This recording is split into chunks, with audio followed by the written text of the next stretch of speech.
सिद्धिविनायकमूर्ति की जय। गोपिका जीवनस्मरणं गोविंद गोविंद। हर हर नमः पार्वतीपतये हर हर महादेव। जानकीकान्तस्मरणं जय जय राम राम। श्री सद्गुरुस्वामिनः जय। आञ्जनेयस्वामिनः जय। सदा बालरूपापि विघ्नाद्रिहन्त्री महादन्तिवक्त्रापि पञ्चास्यमान्या विधीन्द्रादिमृग्या गणेशाभिधामे विधत्तां श्रियं कापि कल्याणमूर्तिः श्यामा काचन चन्द्रिका त्रिभुवने पुण्यात्मनामानने सीहिमा शून्यकविद्ववर्षजननी याः कापि कादम्बिनी माहारारातिमनोविमोहनविधौ काचित्तमः कन्दली कामाक्ष्याः करुणाकटाक्षलहरी कामाय मे कल्पताम् अपारकरुणा सिन्धुं ज्ञानदं शान्तरूपिणं श्रीचन्द्रशेखरगुरुं प्रणमामि मुदान्वहं। यदीयाङ्घ्रिचिन्ता सुपूता च वाणी यदीयं स्वरूपं सदा ध्यानयोग्यं तमेवेन्दुचूडाख्यदिव्यावतारं मनोवाक्शरीरैः गुरुश्रेष्ठमीडे भक्तवात्सल्यजलधेः परमानन्दरूपिणः अस्मदाचार्यराजस्य प्रपन्नोऽस्मि पदाम्बुजं। बुद्धिर्बलं यशो धैर्यं निर्भयत्वमरोगता अजाड्यं वाक्पटुत्वं च हनुमत्स्मरणात् भवेत्। श्रीहरये नमः। गुरुपवनपुरेशाय नमः। सद्गुरुचरणारविन्दाभ्यां नमः। वाग्देव्यै नमः। ओं हनुमते नमः।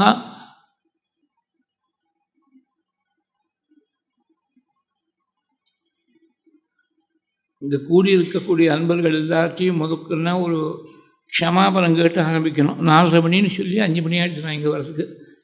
இன்றைக்கி காத்தாலேருந்து ஆற்றுல கரண்ட் இல்லை, அதனால் சமையல் டிலேடு, துணி உணர்த்துறது டிலேடு, எல்லாம் நம்ம யந்திரத்தை நம்பி இருக்கோமோனோ, அதனால் வேஷ்டி கீஷ்டி உணர்த்துறது எல்லாமே டிலேட் ஆகிடுது. தவிர்க்க முடியாத சில விஷயங்கள். அப்புறம் இங்கே டிராஃபிக்கும் ஜட்ஜ்மெண்ட்டும் கொஞ்சம் நம்ம போடுற ஜட்ஜ்மெண்ட்டில் நிற்கிறது இல்லை, எல்லாமே சேர்ந்து ஒரு 1/2 மணி நேரம் தாமதம் ஆகிடுது. அதனால் உங்கள்கிட்ட ஒரு க்ஷமாபணம் கேட்டு ஆரம்பிக்கிறேன். கிருத்தயுகத்தில் பகவான் நிருசிம்மாவதாரம் வாமனாவதாரம் பண்ண மாதிரி, திரேதாயுகத்தில் ராமாவதாரம் பண்ண மாதிரி, துவாபர யுகத்தில் கிருஷ்ணாவதாரம் பண்ண மாதிரி, கலியுகத்தில் பரமேஸ்வரனே பகவத்பாதான அவதாரம் பண்ணார். பகவத்பாதாவுடைய சரித்திரத்தை நினச்சி பார்த்தாலே ஒரே ஆச்சரியமாக இருக்குது. ஒரு மனுஷனுடைய ஆயுஷ்காலத்தில் இத்தனை காரியங்களையும் என்னமா சாதிச்சிருக்க முடியும்? 5 வயசில் உபநயனமாகி 5லேருந்து 7 வயசுக்குள்ளே 2 வருஷத்துக்குள்ளே 4 வேதங்களையும் அத்தியனம் பண்ணி 7லேருந்து 8 1 வருஷ காலம் தாயாருக்கு இருந்து பணிவிடை செய்து 8வது வயசில் சந்நியாசம், 9வது வயசில் குருவாக இருக்கக்கூடிய கோவிந்த பகவத்பாதாட நர்மதக்கரையில் ஓங்காரநாத் என்ற க்ஷேத்திரத்தில் தரிசனம் பண்ணி மகாவாக்கிய உபதேசம் பெற்று 9லேருந்து 12 வயசுக்குள்ளே சர்வசாஸ்திரங்களையும் கிரகிச்சு 12லேருந்து 16 வயசுக்குள்ளே 4 வருஷங்களுக்குள்ள சகல கிரந்தங்களையும் பிரஸ்தானத்திலேயே பாஷ்யங்களையெல்லாம் ரச்சனம் பண்ணி 16லேருந்து 32க்குள்ளே 16 வருஷத்தில் 3 முறை பாரத தேசம் முழுக்க கால்நடையாக சஞ்சாரம் பண்ணி 72 துர்மதங்களை தன்னுடைய தபஸாக, தன்னுடைய அனுக்கிரக சக்தியாக, தன்னுடைய வாதத்தில் இருக்கக்கூடிய ஒரு சூக்ஷ்ம தன்மையால் ஜெயிச்சு ஷண்மத்தை ஸ்தாபனம் பண்ணி அத்வைதத்தை அசைக்க முடியாத அஸ்திவாரத்தில் ஸ்தாபனம் பண்ணி இத்தனை காரியமும் பண்ணி நிறைய கிரந்தங்கள்லாம் நமக்கு அனுகிரகம் பண்ணி கொடுத்து பல பீடங்களையெல்லாம் ஸ்தாபனம் பண்ணி இத்தனை காரியத்தையும் பண்ணிருக்கார் 32 வருஷத்துக்குள்ள. 32 வருஷம்னு சொன்னீங்கன்னா அந்த அதுக்கு ப்ரிப்பேர் பண்ணுறது ஒரு 8 வருஷ காலம். 8லேருந்து 16 பர்யந்தம், 16லேருந்து 32க்குள்ளே இந்த அத்வைத ஸ்தாபனம், பிரச்சாரம், தர்மஸ்தாபனம் எல்லாம். இவ்வளவு காரியத்தையும் என்னமா ஒரு தனி நபர் தன்னுடைய குறுகிய ஆயுஷ்காலத்துக்குள்ளே என்னமா செஞ்சுருக்க முடியும் அப்படின்னு மாடர்ன் ஸ்காலர்ஸ் ரொம்ப பேருக்கு சந்தேகம். அதனால் பல ஸ்காலர்ஸ் என்ன சொல்கிறா, வெவ்வேறு காலகட்டங்களில் சங்கரர் என்ற பெயரோட பல மகான்கள் இருந்திருக்கா, அவ்வளோ பேரும் செஞ்ச காரியத்தை நீங்கள் ஒத்தலே செஞ்சார் நீங்கள் சம்பிரதாயமாக சொல்லிட்டு இருக்கே அப்படின்னு அபிப்பிராயப்படுறா. அதில் ஒரே ஒரு தவறு என்னன்னாக்க, நம்மளால் இந்த காரியங்கள்லாம் செய்ய முடியாது, அதனால் ஆதிசங்கரும் செஞ்சுருக்க முடியாது அப்படின்னு நம்ம லெவலில் வச்சு ஆதிசங்கரை இட போடுறது தான் அங்கே தோஷம். அந்த பகவத்பாதாள் இத்தனை காரியத்தையும் என்னமா செஞ்சுருக்க முடியும் அப்படின்னு யாருக்காக சந்தேகம் வந்தால் அந்த சந்தேகத்தை நிவர்த்தி பண்ணி வைக்கக்கூடிய ரீதியில் பகவத்பாதாளுடைய மறு அவதாரமாக நம்ம 20வது நூற்றாண்டில் மகாபெரிவா அவதாரம் பண்ணி இத்தனை காரியத்தையும் ஒரு மனுஷர் எப்படி செய்ய முடியுங்கிறத தன் வாழ்நாளில் நிரூபணம் பண்ணி காட்டினாள். ஃபார்ச்சுனேட்லி ஃபார் அஸ் பகவத்பாதாள் 32 வருஷம்தான் இருந்தார். இவர் கிட்டத்தட்ட 100 வருஷ காலம் இருந்து பூர்ணமான ஆயுசு இருந்து நமக்கு அனுகிரகம் பண்ணால். அந்த பெரியவாளுடைய பெருமையை பற்றி சொல்லணும்னு அவர் ஆசைப்பட்டார். சுரேஷ் சார் அவர்கள் ஆசைப்பட்டார். இது ரொம்ப ஷார்ட் நோட்டீஸில் தீர்மானமான ஒரு விஷயம். போன வியாழக்கிழமை மீட் பண்ணுவாங்க வேதவியாசர் கோவனத்தில் குரு பௌர்ணமி அன்றைக்கி வியாச மகிமையை பற்றி சொல்லியிருந்தேன். கொஞ்சம் ஒரு 5 நிமிஷம் 10 நிமிஷம் அவரோட கொஞ்சம் பேசியிருக்கக்கூடிய ஒரு வாய்ப்பு இருந்தது. மறுநாள் அன்றைக்கி அவர் பிஏ ஃபோன் பண்ணிவிட்டார், சார் ஆசைப்படுறார் நீங்கள் வந்து சொல்லணும் அப்படின்னு. அதனால் பெரியவாளுடைய பெருமையை பற்றி சொல்கிறதுங்கிறது இதில் 2 விஷயங்கள் என்ன ஆகிடுதுனாக்க, ஈஸ்வர சங்கல்பம் எப்படி இருக்குங்கிறதுக்காக சொல்கிறேன். இந்த ஐடியா அவருடைய மனசில் வியாச பௌர்ணமி அன்றைக்கி தோணிருக்கு, குரு பௌர்ணமி அன்றைக்கி தோணிருக்கு. நானும் குரு தரிசனம் பண்ணி நேற்றுக்கு திருப்பதியில் இருந்தேன். பெரியவாழ்கிட்ட பிக்ஷாவந்தனம் பாத பூஜையெல்லாம் பண்ணிவிட்டு பெரியவாழ்கிட்ட கொஞ்சம் நாள் பேசி இருந்துட்டு உத்தரவு வாங்கிட்டு நேற்றுக்கு ராத்திரி தான் வந்தேன். அதனால் அந்த குரு பௌர்ணமியில் ஆரம்பிச்சது குரு தரிசனத்தோடு இன்றைக்கி மகா குருக்களாக இருக்கக்கூடிய பெரியவாளை பற்றி பேசும்படியாக தொடர்ச்சியாக என்னை பெரியவா தயார் பண்ணி விட்டுருக்கா அப்படின்னு தோணும்படியாக அமைஞ்சிருக்கு. பெரியவாளுடைய பெருமைன்னு சொல்கிற போது அந்த பெரிய சிரமம் என்னென்னா, எங்கே ஆரம்பிக்கிறதுன்னு ஒரு சிரமம், அதை விட பெரிய சிரமம் எங்கே முடிக்கிறதுங்கிறது அதை விட பெரிய சிரமம். நினச்சி பார்க்க முடியாத ஒரு பெஞ்ச் மார்க்கை க்ரியேட் பண்ணா பெரியவா. நபூதோன்னு பவிஷ்யத்தின்னு சம்ஸ்கிருதத்தில் ஒரு வாக்கியம். இது மட்டும் இருந்தது கிடையாது, இனிமேல் இருக்க போவதும் கிடையாதுன்னு அர்த்தம். அது பெரியவாளுக்கு 100க்கு 200% பொருந்தும். ஏன்னா அவள் மாதிரி இன்னொரு பெரியவா இருந்திருக்கலாம், ஆதிசங்கர் காலத்தில் இருந்திருக்கலாம். நம்ம வாழ்நாளில் நாம் பார்க்கல. இன்னொரு பெரியவாளாக நம்ம வாழ்நாளில் அதே மாதிரி பார்க்க போகிறோமாங்கிறது பெரிய கேள்விக்குறி. அவளே மறுபடியும் அவதாரம் பண்ணி வந்தால் உண்டே தவிர நினச்சி பார்க்க முடியாது. அந்த மாதிரி ஒரு பெஞ்ச் மார்க்கை க்ரியேட் பண்ணிவிட்டு போயிட்டார். பெரியவாளுடைய ஒரு பெருமை அவளுடைய ஞானத்தை சொல்கிறதா, சர்வஜத்துவத்தை சொல்கிறதா, இல்லை அவளுக்கு இருந்த தீர்க்க திருஷ்டியை சொல்கிறதா, அவளுடைய தபஸை சொல்கிறதா, இல்லை அவளுக்கு இருந்த அபாரமான ஒரு கருணையை சொல்கிறதா. இந்த கருணையை முதல்ல எடுத்துக்கணும். ஒவ்வொன்றையும் ஏதாவது 1-2 திருஷ்டாந்தங்கள் மூலமாக இருக்கக்கூடிய குறுகிய காலத்துக்குள்ளே அது எனக்கு தெரிஞ்சு மட்டும் உங்களோட ஷேர் பண்ணிக்கிறதுக்கு பிரயத்னம் பண்ணுறேன். பெரியவா ஹிருதயத்திலிருந்து அந்தர்யாமியாக இருந்து பேச வைக்கணும். அபார கருணா சிந்தும் ஞானதும் சாந்த ரூபினும் ஸ்ரீ சந்திரசேகர குரும் பிரணமாமி முதான்வகம். இந்த ஸ்லோகம் எல்லாருக்கும் தெரிஞ்சிருக்கும். இது புது பெரியவா தன்னுடைய குரு மேலே கவனம் பண்ண ஸ்லோகம். அடியனுக்கு இது எப்படி வந்ததுன்னு ஒரு பர்சனல் கனெக்டை சொல்லி ஆரம்பிக்கிறேன். 1982 திருநெல்வேலி பக்கத்தில் மூலக்கரைப்பட்டின்னு ஒரு கிராமம். அங்கே புது பிரிவா கேம்ப்பு. அன்றைக்கி திருநெல்வேலியில் பட்டண பிரவேசம். பாலபிரிவாளுக்கு ஆசிரமம் கொடுத்துருக்குற. நான் ஒரு 5 வருஷம் ஆகிடுத்து புது பெரியவாள் தரிசனம் பண்ணி. 77 கிருஷ்ணாபதியில் பெரியவா சந்நிதியில் நேஷனல் ஹைஸ்கூல் கிரவுண்ட்ஸில் பிரவச்சனம் நடந்தது. பேச்சளவு சொன்னாங்க, மஞ்சக்குடினா மஞ்சக்குடி ராஜகோபால சாஸ்திரிகள்னு அவர் சாயங்காலம் உபன்யாசம், காலத்தால் பூஜை நடக்கிறதோ திரை போடுறதோ அடியனுடைய உபன்யாசம். அப்படி நடந்தது ஒரு 5 நாளைக்கு. அப்புறம் மகாபெரிவாளை நிறைய தரிசனம் பண்ணேன். இந்த 78லேருந்து 84க்குள்ளே அவள் 6 வருஷ காலம் தமிழ்நாட்டில் இல்லாமல் மகாராஷ்டிரத்துலேயும் கர்நாடகத்துலேயும் ஆந்திர தேசத்துலேயும் யாத்திரை பண்ணிட்டு பல இடங்களில் பல முறை தரிசனம் பண்ணேன். புது பிரிவால் தரிசனம் பண்ண முடியல. 82 தம்பதிகளாக போயிருந்தோம். மூலகரப்பட்டியிலேருந்து அன்றைக்கி பட்டணப்பிரவேசம் திருநெல்வேலியில். வரும்போது பேசின்னு வந்தால், பல விஷயங்கள் கேட்டுன்னு வந்தால். புது பிரிவா 5000 பேர் காத்துன்னு இருக்கா திருநெல்வேலியில். பெரியவா அனுகிரக பாஷணம் பண்ணால் நான் முன்னாடி உட்காந்துருந்தேன். அனுகிரகாசனம் முடித்த உடனே சாதாரணமாக நம்ம மடத்து சம்பிரதாயம் பெரியவா அனுகிரக பாஷணத்தோடு முடிஞ்சு போயிடும். பாக்கி இருக்குவா பேசுகிறது தான் முதல்ல பேசி அப்புறம் தான் பெரியவா கடைசியில் தான் அனுகிரக பாஷணம் பண்ணுவாள். அன்றைக்கி பெரியவாளுக்கு என்ன தோணுத்தோ தெரியல, அனுகிரகாசனம் முடித்த உடனே அங்கேருந்து அப்படியே கேட்டேன். நான் எதிர்த்தாப்புல உட்காந்தேன். நீ எதாவது சொல்கிறியாப்பான்னு கேட்டேன். ஒரு பாக்கியம் ஒரு 10 நிமிஷம் அதோ பொதுவாக பேசினேன். அப்புறம் மறுநாள் காலத்தால் ஸ்நானம் அனுஷ்டானத்தை முடிச்சுட்டு பெரியவாள்கிட்ட போய் ஒரு அந்த ஸ்லோகத்தை மறுபடியும் கொஞ்சம் தெரிஞ்சுக்கணும்னு ஆசைப்பட்றேன்னு கேட்டேன். அபார கருணா சிந்தும் ஸ்லோகம். உடனே டக்குன்னு பதில் சொல்லலை. 10 நிமிஷம் கழிச்சு மறுபடியும் பிரார்த்தித்தேன். அப்போ சொல்லிக் கொடுத்தா அந்த ஸ்லோகத்தை.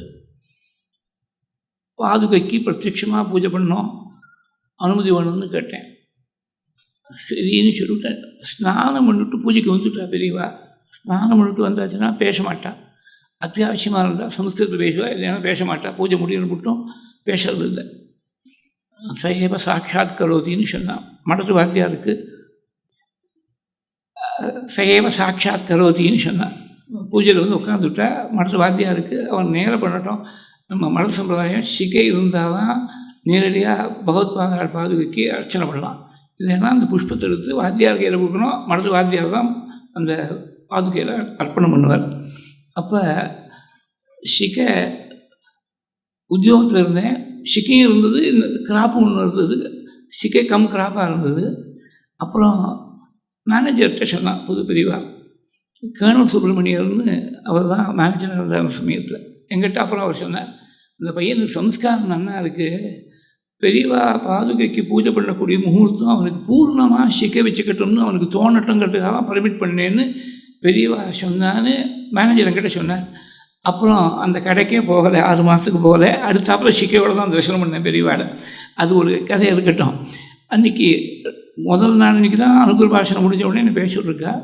மறுநாள் பாத பூஜையெல்லாம் பண்ணிவிட்டு இந்த ஸ்லோகத்துக்கு வச்சுனேன். சாயங்காலம் மறுபடியும் அனுகிரக பாஷணம், பெரியவாள் அனுகிரக பாஷணம் மறுபடியும் என்னை பேசணும்னா, அப்போ இந்த அபார கருணா சிந்தும் இந்த ஸ்லோகத்துக்கு அனுகுணமாக அது வந்து குருவாக இருக்கக்கூடிய மகாபெரிவா மேலே புது பிரிவா பண்ணுது. புது பிரிவா மேலே ஒரு ஸ்லோகத்தை கவனம் பண்ணி அன்றைக்கி 2வது நாள் அன்றைக்கி உபன்யாசத்து போது சேர்த்து சொன்னேன். அபார கருணா சிந்தும் ஞானதும் சாந்த ரூபிணம் ஸ்ரீ சந்திரசேகர குரும் பிரணமாமி முதான்வகம் ததந்திரே வாசி பர்யஞ்ச ஜீவோத்தாரண தத்பரம் ஸ்ரீ ஜெயேந்திர குரும் பூஜ்யம் பிரணமாமி முதான்வகம் அப்படின்னு அந்த புது பிரிவா மேலே பண்ண ஸ்லோகம். அதுக்கப்புறம் 83ல் பாலபிரிவாளுக்கு ஆசிரமம் கொடுத்தப்போ அப்போ ஒரு ஸ்லோகம் அவள் மேலே பண்ணிட்டு, சதுர்தச வயப்பிராப்த சந்நியாசம் சுமகாமதிம் நமாமி சங்கராரம்பம் விஜயேந்திர சரஸ்வதியும். இப்போ இந்த அக்ஷயத்தி அன்னைக்கு அடுத்த உத்தராதிகாரிக்கு அவள் சன்னியாசம் கொடுத்த பொழுது ஒரு ஸ்லோகம் பண்ணி 2 பெரியவாழ்கிட்டையும் சமர்ப்பணம் பண்ணேன். இதுக்கு முன்னாடி ஒரு திருப்பதியில் பெரியவாள் தரிசனம் பண்ணும்போது அதை பால பெரியவாழ்கிட்டையும் சொன்னேன், இளைய பெரியவாழ்கிட்டையும் இப்போ வந்திருக்கக்கூடிய பெரியவாழ்கிட்டையும் சமர்ப்பணம் பண்ணிட்டு, வேதசாஸ்திரேஷு நிஷ்ணாதம் விரக்தம் சாந்தரூபிணம் சத்யாரம்பம் வதே சந்திரசேகரேந்திர சரஸ்வதியும். அதாவது சாந்தரூபிணுங்கிற பதம் காமனாக இருக்கணும்னு தோணித்து. சந்திரசேகர சரஸ்வதிங்கிறது காமனாக இருக்கணும். சத்தியசப்தம் சேர்ந்து கொடுத்து இப்போ புதுசாக வந்த பெரியவாளுக்கு சத்திய சந்திரசேகரேந்திர சரஸ்வதினு இருக்கிறதுனால தீட்சநாமம் இருக்கிறதுனால அந்த மகா பெரியவா மேலே பண்ண ஸ்லோகத்தில் சாந்தரூபினும் காமனாக இருக்கணும் அப்படின்னு மனசில் ஒரு எண்ணத்தோடு அந்த ஸ்லோகத்தை பண்ணிட்டு, இது வந்து இன்சிடென்ட்டில் இந்த அபார கருணா சிந்தத்துக்கு ஆரம்பித்தேன். அபார கருணா சிந்தும் ஞானதம் சாந்தரூபினும் ஸ்ரீ சந்திரசேகர குரும் பிரணமாமி முதான்வகம். சிந்துன்னு சொன்னால் சமுத்திரம். சமுத்திரம்னா ஒரு கரை இருக்கணுமோனோ, கருணைக்கடல் அப்படின்னு நம்ம சொல்கிறோம், பகவானை சொல்கிறோம். பெரியவானும் அப்படி தான் இருந்தால் அந்த கருணைங்கிற கடலுக்கு கரையே இல்லை. பாருங்கிறது கரை, கரை இல்லாத சமுத்திரமாக எங்கே பார்த்தாலும் ஒரே கருணைக்கடலாக இருக்குது. அதுக்கு கரைங்கிறது முடிவோணும். சமுத்திரத்துக்கு முடிவு கரை, முடிவில்லாத ஒரு சமுத்திரமாக இருந்து அபார கருணா சிந்துங்கிறதுக்கு அதான் நேர் அர்த்தம்.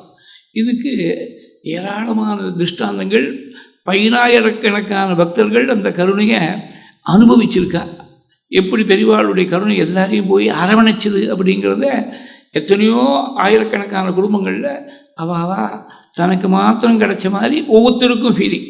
அந்த மாதிரி ஒரு அனுகிரகத்தை பெரியவா பண்ணால் ஒரு 2-3 திருஷ்டாந்தங்கள் மாத்திரம் சொல்கிறேன். அந்த கருணைக்கு பெரியவா எப்படி இந்த கருணை பண்ணிருக்காங்கிறது வரும்போது நம்ம சேதுராமம்மா ஒரு வாட்ஸ்அப்பில் வந்திருக்கக்கூடிய ஒரு செய்தியை என்கிட்ட ஃபோனை கொடுத்து படிக்க முடியாத வாய்ப்பை கொடுத்தேன். அதில் அந்த இதே முழுக்க, அந்த திருஷ்டாந்தம் முழுக்க நான் இப்போ பிரவேசம் பண்ணல. அதில் ஒரு வித்வான் ஸ்ரீதர ஐயாவாள் பண்ண ஸ்லோகத்தை கோட் பண்ணி பெரியவாள்கிட்ட, வாஸ்தவத்தில் சன்னியாசிகளாக இருக்கிறவாளுக்கு சுகம் துக்கம் ரெண்டும் கிடையாது, ஒரே மாதிரி தான் இருக்கணும் அவளுக்கு. பரமேஸ்வரனை பார்த்து ஐயாவாள் சொல்லியிருக்காள், தருணேந்து மௌளே அப்படின்னு சொல்லி. தருணேந்து மௌளேனா இளம் பிறை தரித்தவர்னு அர்த்தம். இளம் பிறை தான், 3ஆம் பிறை சந்திரன் தான் தரிச்சுன்னு இருக்கார் பரமேஸ்வரன். அந்த பரமேஸ்வரனை பார்த்து இப்படி சொல்கிறா, மனசு ஒரே மாதிரி இருக்குன்னு சொல்கிறா. ஒரு நாமாவை சொல்லிகிட்டே இருக்கக்கூடியவர்களுக்கு எப்போதும் ஒரே ஆனந்தமாக தான் இருக்குன்னு சொல்கிறா. ஆனால் அது சரியில்லை. புறத்தையார் யாராவது கொஞ்சம் கஷ்டப்படுறதை பார்த்து விட்டா தன் கஷ்டத்தை விட அதிகமாக நினைச்சு துடிச்சு போயிடுவா பகவான் நாமாவை சொல்லின்னு இருக்கிறவா அப்படின்னு அந்த ஸ்லோகத்துடைய தாற்பயம். அதை அந்த ஸ்லோகத்தை 2 முறை சொல்லிவிட்டு பெரியவா இது ஒரு சுவாரஸ்யம் இருக்குது தெரியுமா அப்படின்னு கேட்டிருக்கேன். சுவாமிநாத ஆத்திரையெல்லாம் சொல்லியிருக்கார் அந்த ஸ்லோகத்தை. ஐயாவாள் 300 வருஷங்களுக்கு முன்னாடி பண்ண ஸ்லோகம். அந்த ஐயாவாள் காலத்தில் 59வது பீட்டத்தில், காஞ்சி பீட்டத்தில் ஆச்சாரியாளாக இருந்த போதேந்திர சுவாமிகள் ஆராதிக்கக்கூடிய சந்திரமௌலீஸ்வரரை, அந்த சந்திரமௌலீஸ்வரர் தான் இன்றைக்கும் பகவத் பாகாள் காலத்துலேருந்து இனி மட்டும் அதே சந்திரமௌலீஸ்வரர் தான். அந்த சந்திரமௌலீஸ்வரரை பார்த்து சொல்லியிருக்கார். அது தருணேந்து மௌளேன்னு சொல்லியிருக்கார். அந்த வார்த்தை எவ்வளவு சத்தியமாக இருக்குது. பெரியவாளுடைய கருணை எடுத்து காட்டக்கூடியதாக அது முடிக்கிற போது, சுவாமிநாத ஆத்திரையர் முடிக்கிற போது, இது 300 வருஷங்களுக்கு அப்புறம் இப்படி கருணைக்கடலாக ஒரு பெரிய அவதாரம் பண்ண போகிறாங்கிறத தீர்க்க திருஷ்டியோடு சொன்ன மாதிரி இருக்குது. ஐயாவாள் சொன்ன ஸ்லோகம் அப்படி இருக்குதுன்னு சொல்லியிருக்கார். பெரியவாளுடைய கருணையானது எல்லாரையும் சேர்த்து என்கம்பாஸ் பண்ணியிருக்கு.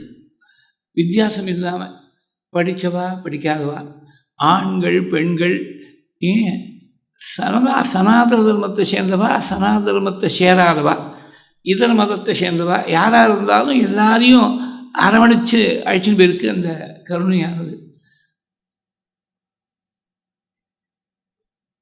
எனக்கு தெரிஞ்ச ஒரு வக்கீல் குடும்பம் முழுக்க ரொம்ப பெரியவாழ்கிட்ட ஈடுபட்டது. பெரியவாழை தவிர வேறு தெய்வம் தெரியாது. அவள் தாயார் ரொம்பவே பெரியவாழ்கிட்ட ரொம்ப ஈடுபாடோடு இருந்தாள். இது சுமார் 43 வருஷம் முன்னாடி நடந்த விஷயம். மகாகாமத பெரியவாழ்கிறது 1982. அப்போ வக்கீலுக்கு 2 பிள்ளை, ஒரு பொண்ணு. அந்த பொண்ணு 1 வயசு குழந்தையோ என்னமோ. இப்போ அவளுக்கு குழந்தைகள்லாம் போட்டு பிள்ளைகளுக்கெல்லாம் பூணூல் போட்டாச்சு. அன்றைக்கி 1 வயசு குழந்தை. இந்த குழந்தைகளோட பத்னியோடு சேர்ந்து பெரியவா தரிசனத்துக்காக மகாகாமத்தில் இருக்கார். உத்தரவு வாங்கிட்டு கிளம்பியாச்சு. மகாகாங்கிறது குல்பர்கா ஸ்டேஷனில் இறங்கி அங்கேருந்து கொஞ்சம் தூரம் உள்ளே போகணும். நான் 2 முறை தரிசனம் பண்ணேன் பெரியவாட மகாகாமில். அப்போ குல்பர்கா ஸ்டேஷனில் வந்திருக்கார் இவர், குடும்பத்தோடு வந்திருக்கார் வக்கீல். அங்கேருந்து ஸ்ரீகண்டன் அவர் தான் பெரியவாளுக்கு பிக்ஷாவந்தர் கைங்கரியம் பண்ணியிருந்தார். அப்புறம் சன்னியாசம் வாங்கிட்டு சித்தி அடைஞ்சிட்டார். ரயில்வே ஸ்டேஷன் எப்படி இருக்குன்னு உங்களுக்கு தெரியும். ஒரே 1000 பேர், ஒரே சத்தமாக இருக்குது. ட்ரெயின் வரத்துக்கு இன்னொரு 10 நிமிஷம் இருக்குது. அவள் தான் ஏதோ பேசிகிட்டே இருக்கா. அந்த காலத்தில் 82ங்கிறது டைம் லைன் ஞாபகம் வச்சுக்கணும். அந்த காலத்தில் இந்த செல்ஃபோனெல்லாம் கிடையாது. டக்குன்னு ஒருத்தரை கான்ட்ராக்ட் பண்ண முடியாது. அவர் ரயில்வே ஸ்டேஷனில் அங்கேருந்து வக்கீல் சத்தம் போட்டுனே வந்திருக்கார் ஸ்ரீகண்டன். ஒழுங்காக பிடிச்சுட்டார். பிடிச்சி ஒரு பொட்டத்தை கையில் கொண்டு கொடுத்தாராம். உங்களுக்கு உத்தரவு கொடுத்து நீங்கள் கிளம்பிட்டு பெரியவா உடனே என்னை கூப்பிட்டு உன் குழந்தை குட்டியோடு வந்திருக்கான், நாளைக்கு காத்தால் தான் போய் சேருவான் மெட்ராஸுக்கு. அன்றைக்கி மெட்ராஸ் தான், சென்னை கிடையாது. மெட்ராஸ் போய் சேர்றதுக்கு நாளைக்கு ஆகிடும். அது மட்டும் சாப்பாடுக்கு குழந்தைகள்லாம் என்ன பண்ணுவேன், நீ ஒரு உப்புமாவை கிளறி பேக் பண்ணி கொண்டு போய் ரயில்வே ஸ்டேஷனில் அவன்கிட்ட கொடுத்துடுன்னு சொல்லி அப்புறம் அவசரமாக ஒரு உப்புமாவை கிளறி அதை பேக் பண்ணி எடுத்துகிட்டு வந்திருக்கார். மகாகாவிலேருந்து குல்பர்காவுக்கு வந்து இந்த கூட்டம் 1000 பேர் ட்ரெயினுக்காக காத்துட்டு இருக்கிற வாழ்க்கையில் அவரை பிடிச்சி கையில் கொடுத்துட்டார். அது இன்றைக்கும் அந்த வக்கீல் சொல்லி சொல்லி கண்ணால் ஜன்ன வருவார். எங்கள் அம்மா இருந்தால் கூட போனால் பொழுது குழந்தை தானே ஏதோ பிஸ்கெட் வாங்கி கொடுக்குறா, பழத்தை வாங்கி கொடுக்குறான்னு விட்டுடுவா.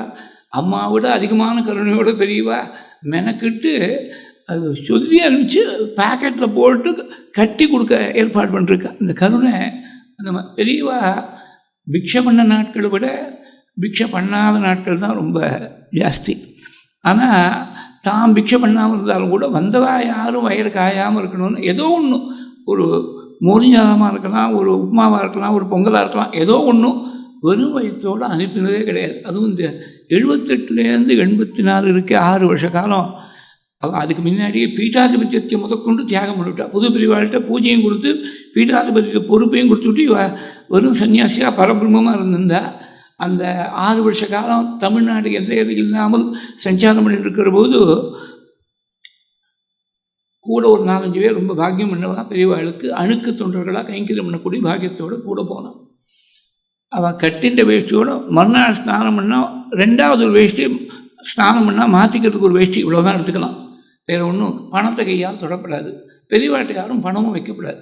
ஏன்னா மடத்துக்கு செய்ய வேண்டியவெல்லாம் புது பெரியவா இருக்கா, பீட்டாதிபதியாக அவள்கிட்ட கொடுத்துருங்கோ, அங்கே மடத்தில் செலுத்திடுங்கோ. பெரியவாள்கிட்ட ஒன்றும் வைக்கப்படாது. இப்படி தான் உத்தரவு. அப்படியே ஒரு இடத்துலேருந்து நியூனத்துக்கு போகிறபோது இருக்கிற அங்கே என்ன இருக்கோ அதை அப்படியே அங்கே கோவில் எங்கேயாவது கொடுக்க சொல்லிடுவார். அரிசி, பருப்பு, பழம் எதுவாக இருந்தாலும் கையை வீசின்னு அப்படியே துண்டை உதவிட்டு போயிட்டே இருக்க வேண்டியதுதான். என்ன பண்ணால் அந்த அணுகு தொண்டர்கள் பாவம் நாம மனுஷன் மாதிரி தானே, அதனால் ஏதோ கொஞ்சம் அரிசி நிறைய இருந்திருக்கு. அடுத்த ஊருக்கு போனால் சாப்பாடு கிடைக்க மாதிரி தெரியாது.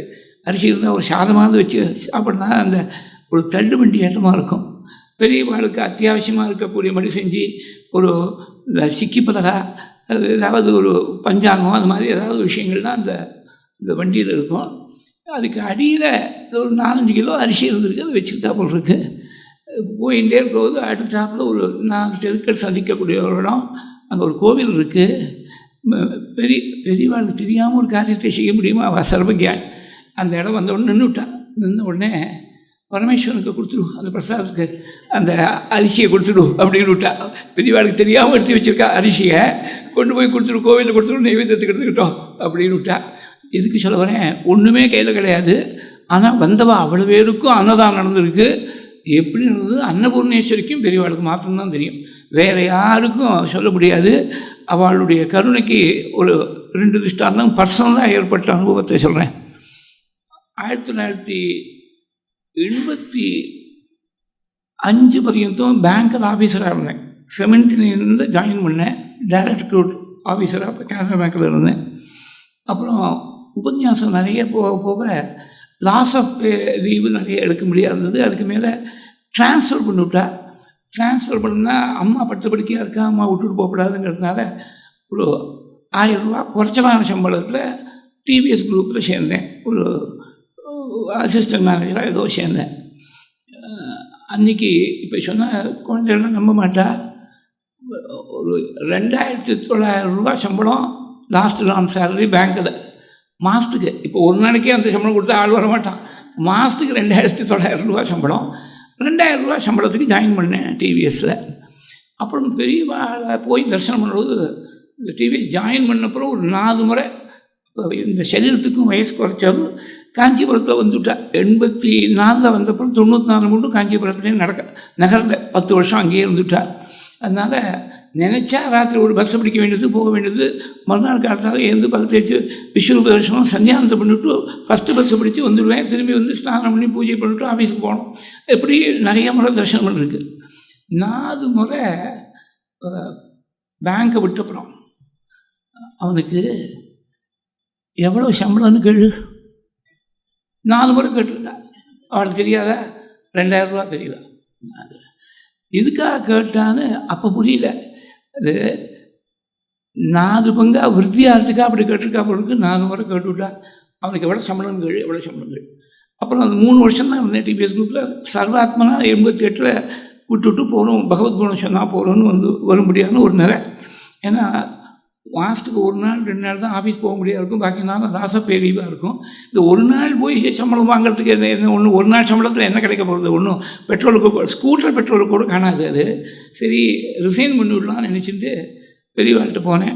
யாருக்கும் தெரியாது, குடும்பத்தில் யாரையும் கலந்துக்கல. நான் மாட்டில் போனேன். பெரியவாள்கிட்ட பாலு இருந்தார். பிரச்சனை இதெல்லாம் பெரியவாள்கிட்ட கேட்க முடியுமா, நீங்கள் தான் தீர்மானம் பண்ணணுன்னார். நான் தீர்மானத்தோடு வந்திருக்கேன், ஆனால் பெரியவா அனுகிரகம் பண்ணாலொழிய கோட்டை கூட தாண்ட மாட்டேன் அப்படின்னு சொன்னேன். இப்போ பெரியவா வாயத்திலேருந்து டைரெக்டாக சொல்ல, இது மாதிரி ரொம்ப உத்தியோகத்தில் நிர்பந்தமாக இருக்குது, லீவு போட்டுகிட்டே இருந்தால் எந்த எம்ப்ளாய்மெண்ட்டாக இருந்தாலும் எந்த மேனேஜ்மெண்ட்டாக இருந்தாலும் அவள் என்னமா பேசாமல் இருக்க முடியும், அவளுக்கு ஒரு தர்ம சங்கடம். அதனால் I was forced to take a choice, either continue with job or continue with உபன்யாசம். ஒரு கிராஸ் ரோட்ஸில் வந்துவிட்டேன். பெரியவா அனுகிரகம் பண்ணால் நான் வேலையை ராஜினாமா பண்ணிவிடுவேன். பெரியவா அனுகிரகம், பெரியவா கையை தூக்கி காட்டினா அது அனுகிரகம்னு எடுத்து நான் மறுநாள் ஒரு கால் ஷீட் கொடுத்துட்டேன், ரெசிக்னேஷன் லெட்டர் கொடுத்துட்டேன். அதுக்கப்புறம் பெரியவா தரிசனம் போடுவதெல்லாம் ஒரு 3-4 முறை அவன் சாப்பிட்றதுக்கு என்ன பண்ணுறான்,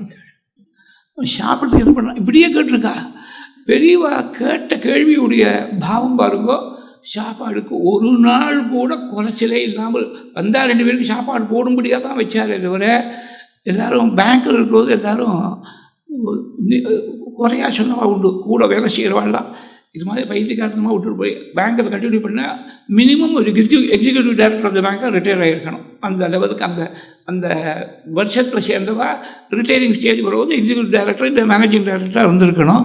இந்த மாதிரி ஒரு பேங்க் ஜாபை விட்டுவிட்டு போகிற ஆஃபீஸர் போஸ்ட்டில் இருக்கே நீ விட்டுட்டு போகிறேன்னு அதை பற்றி கவலைப்படல.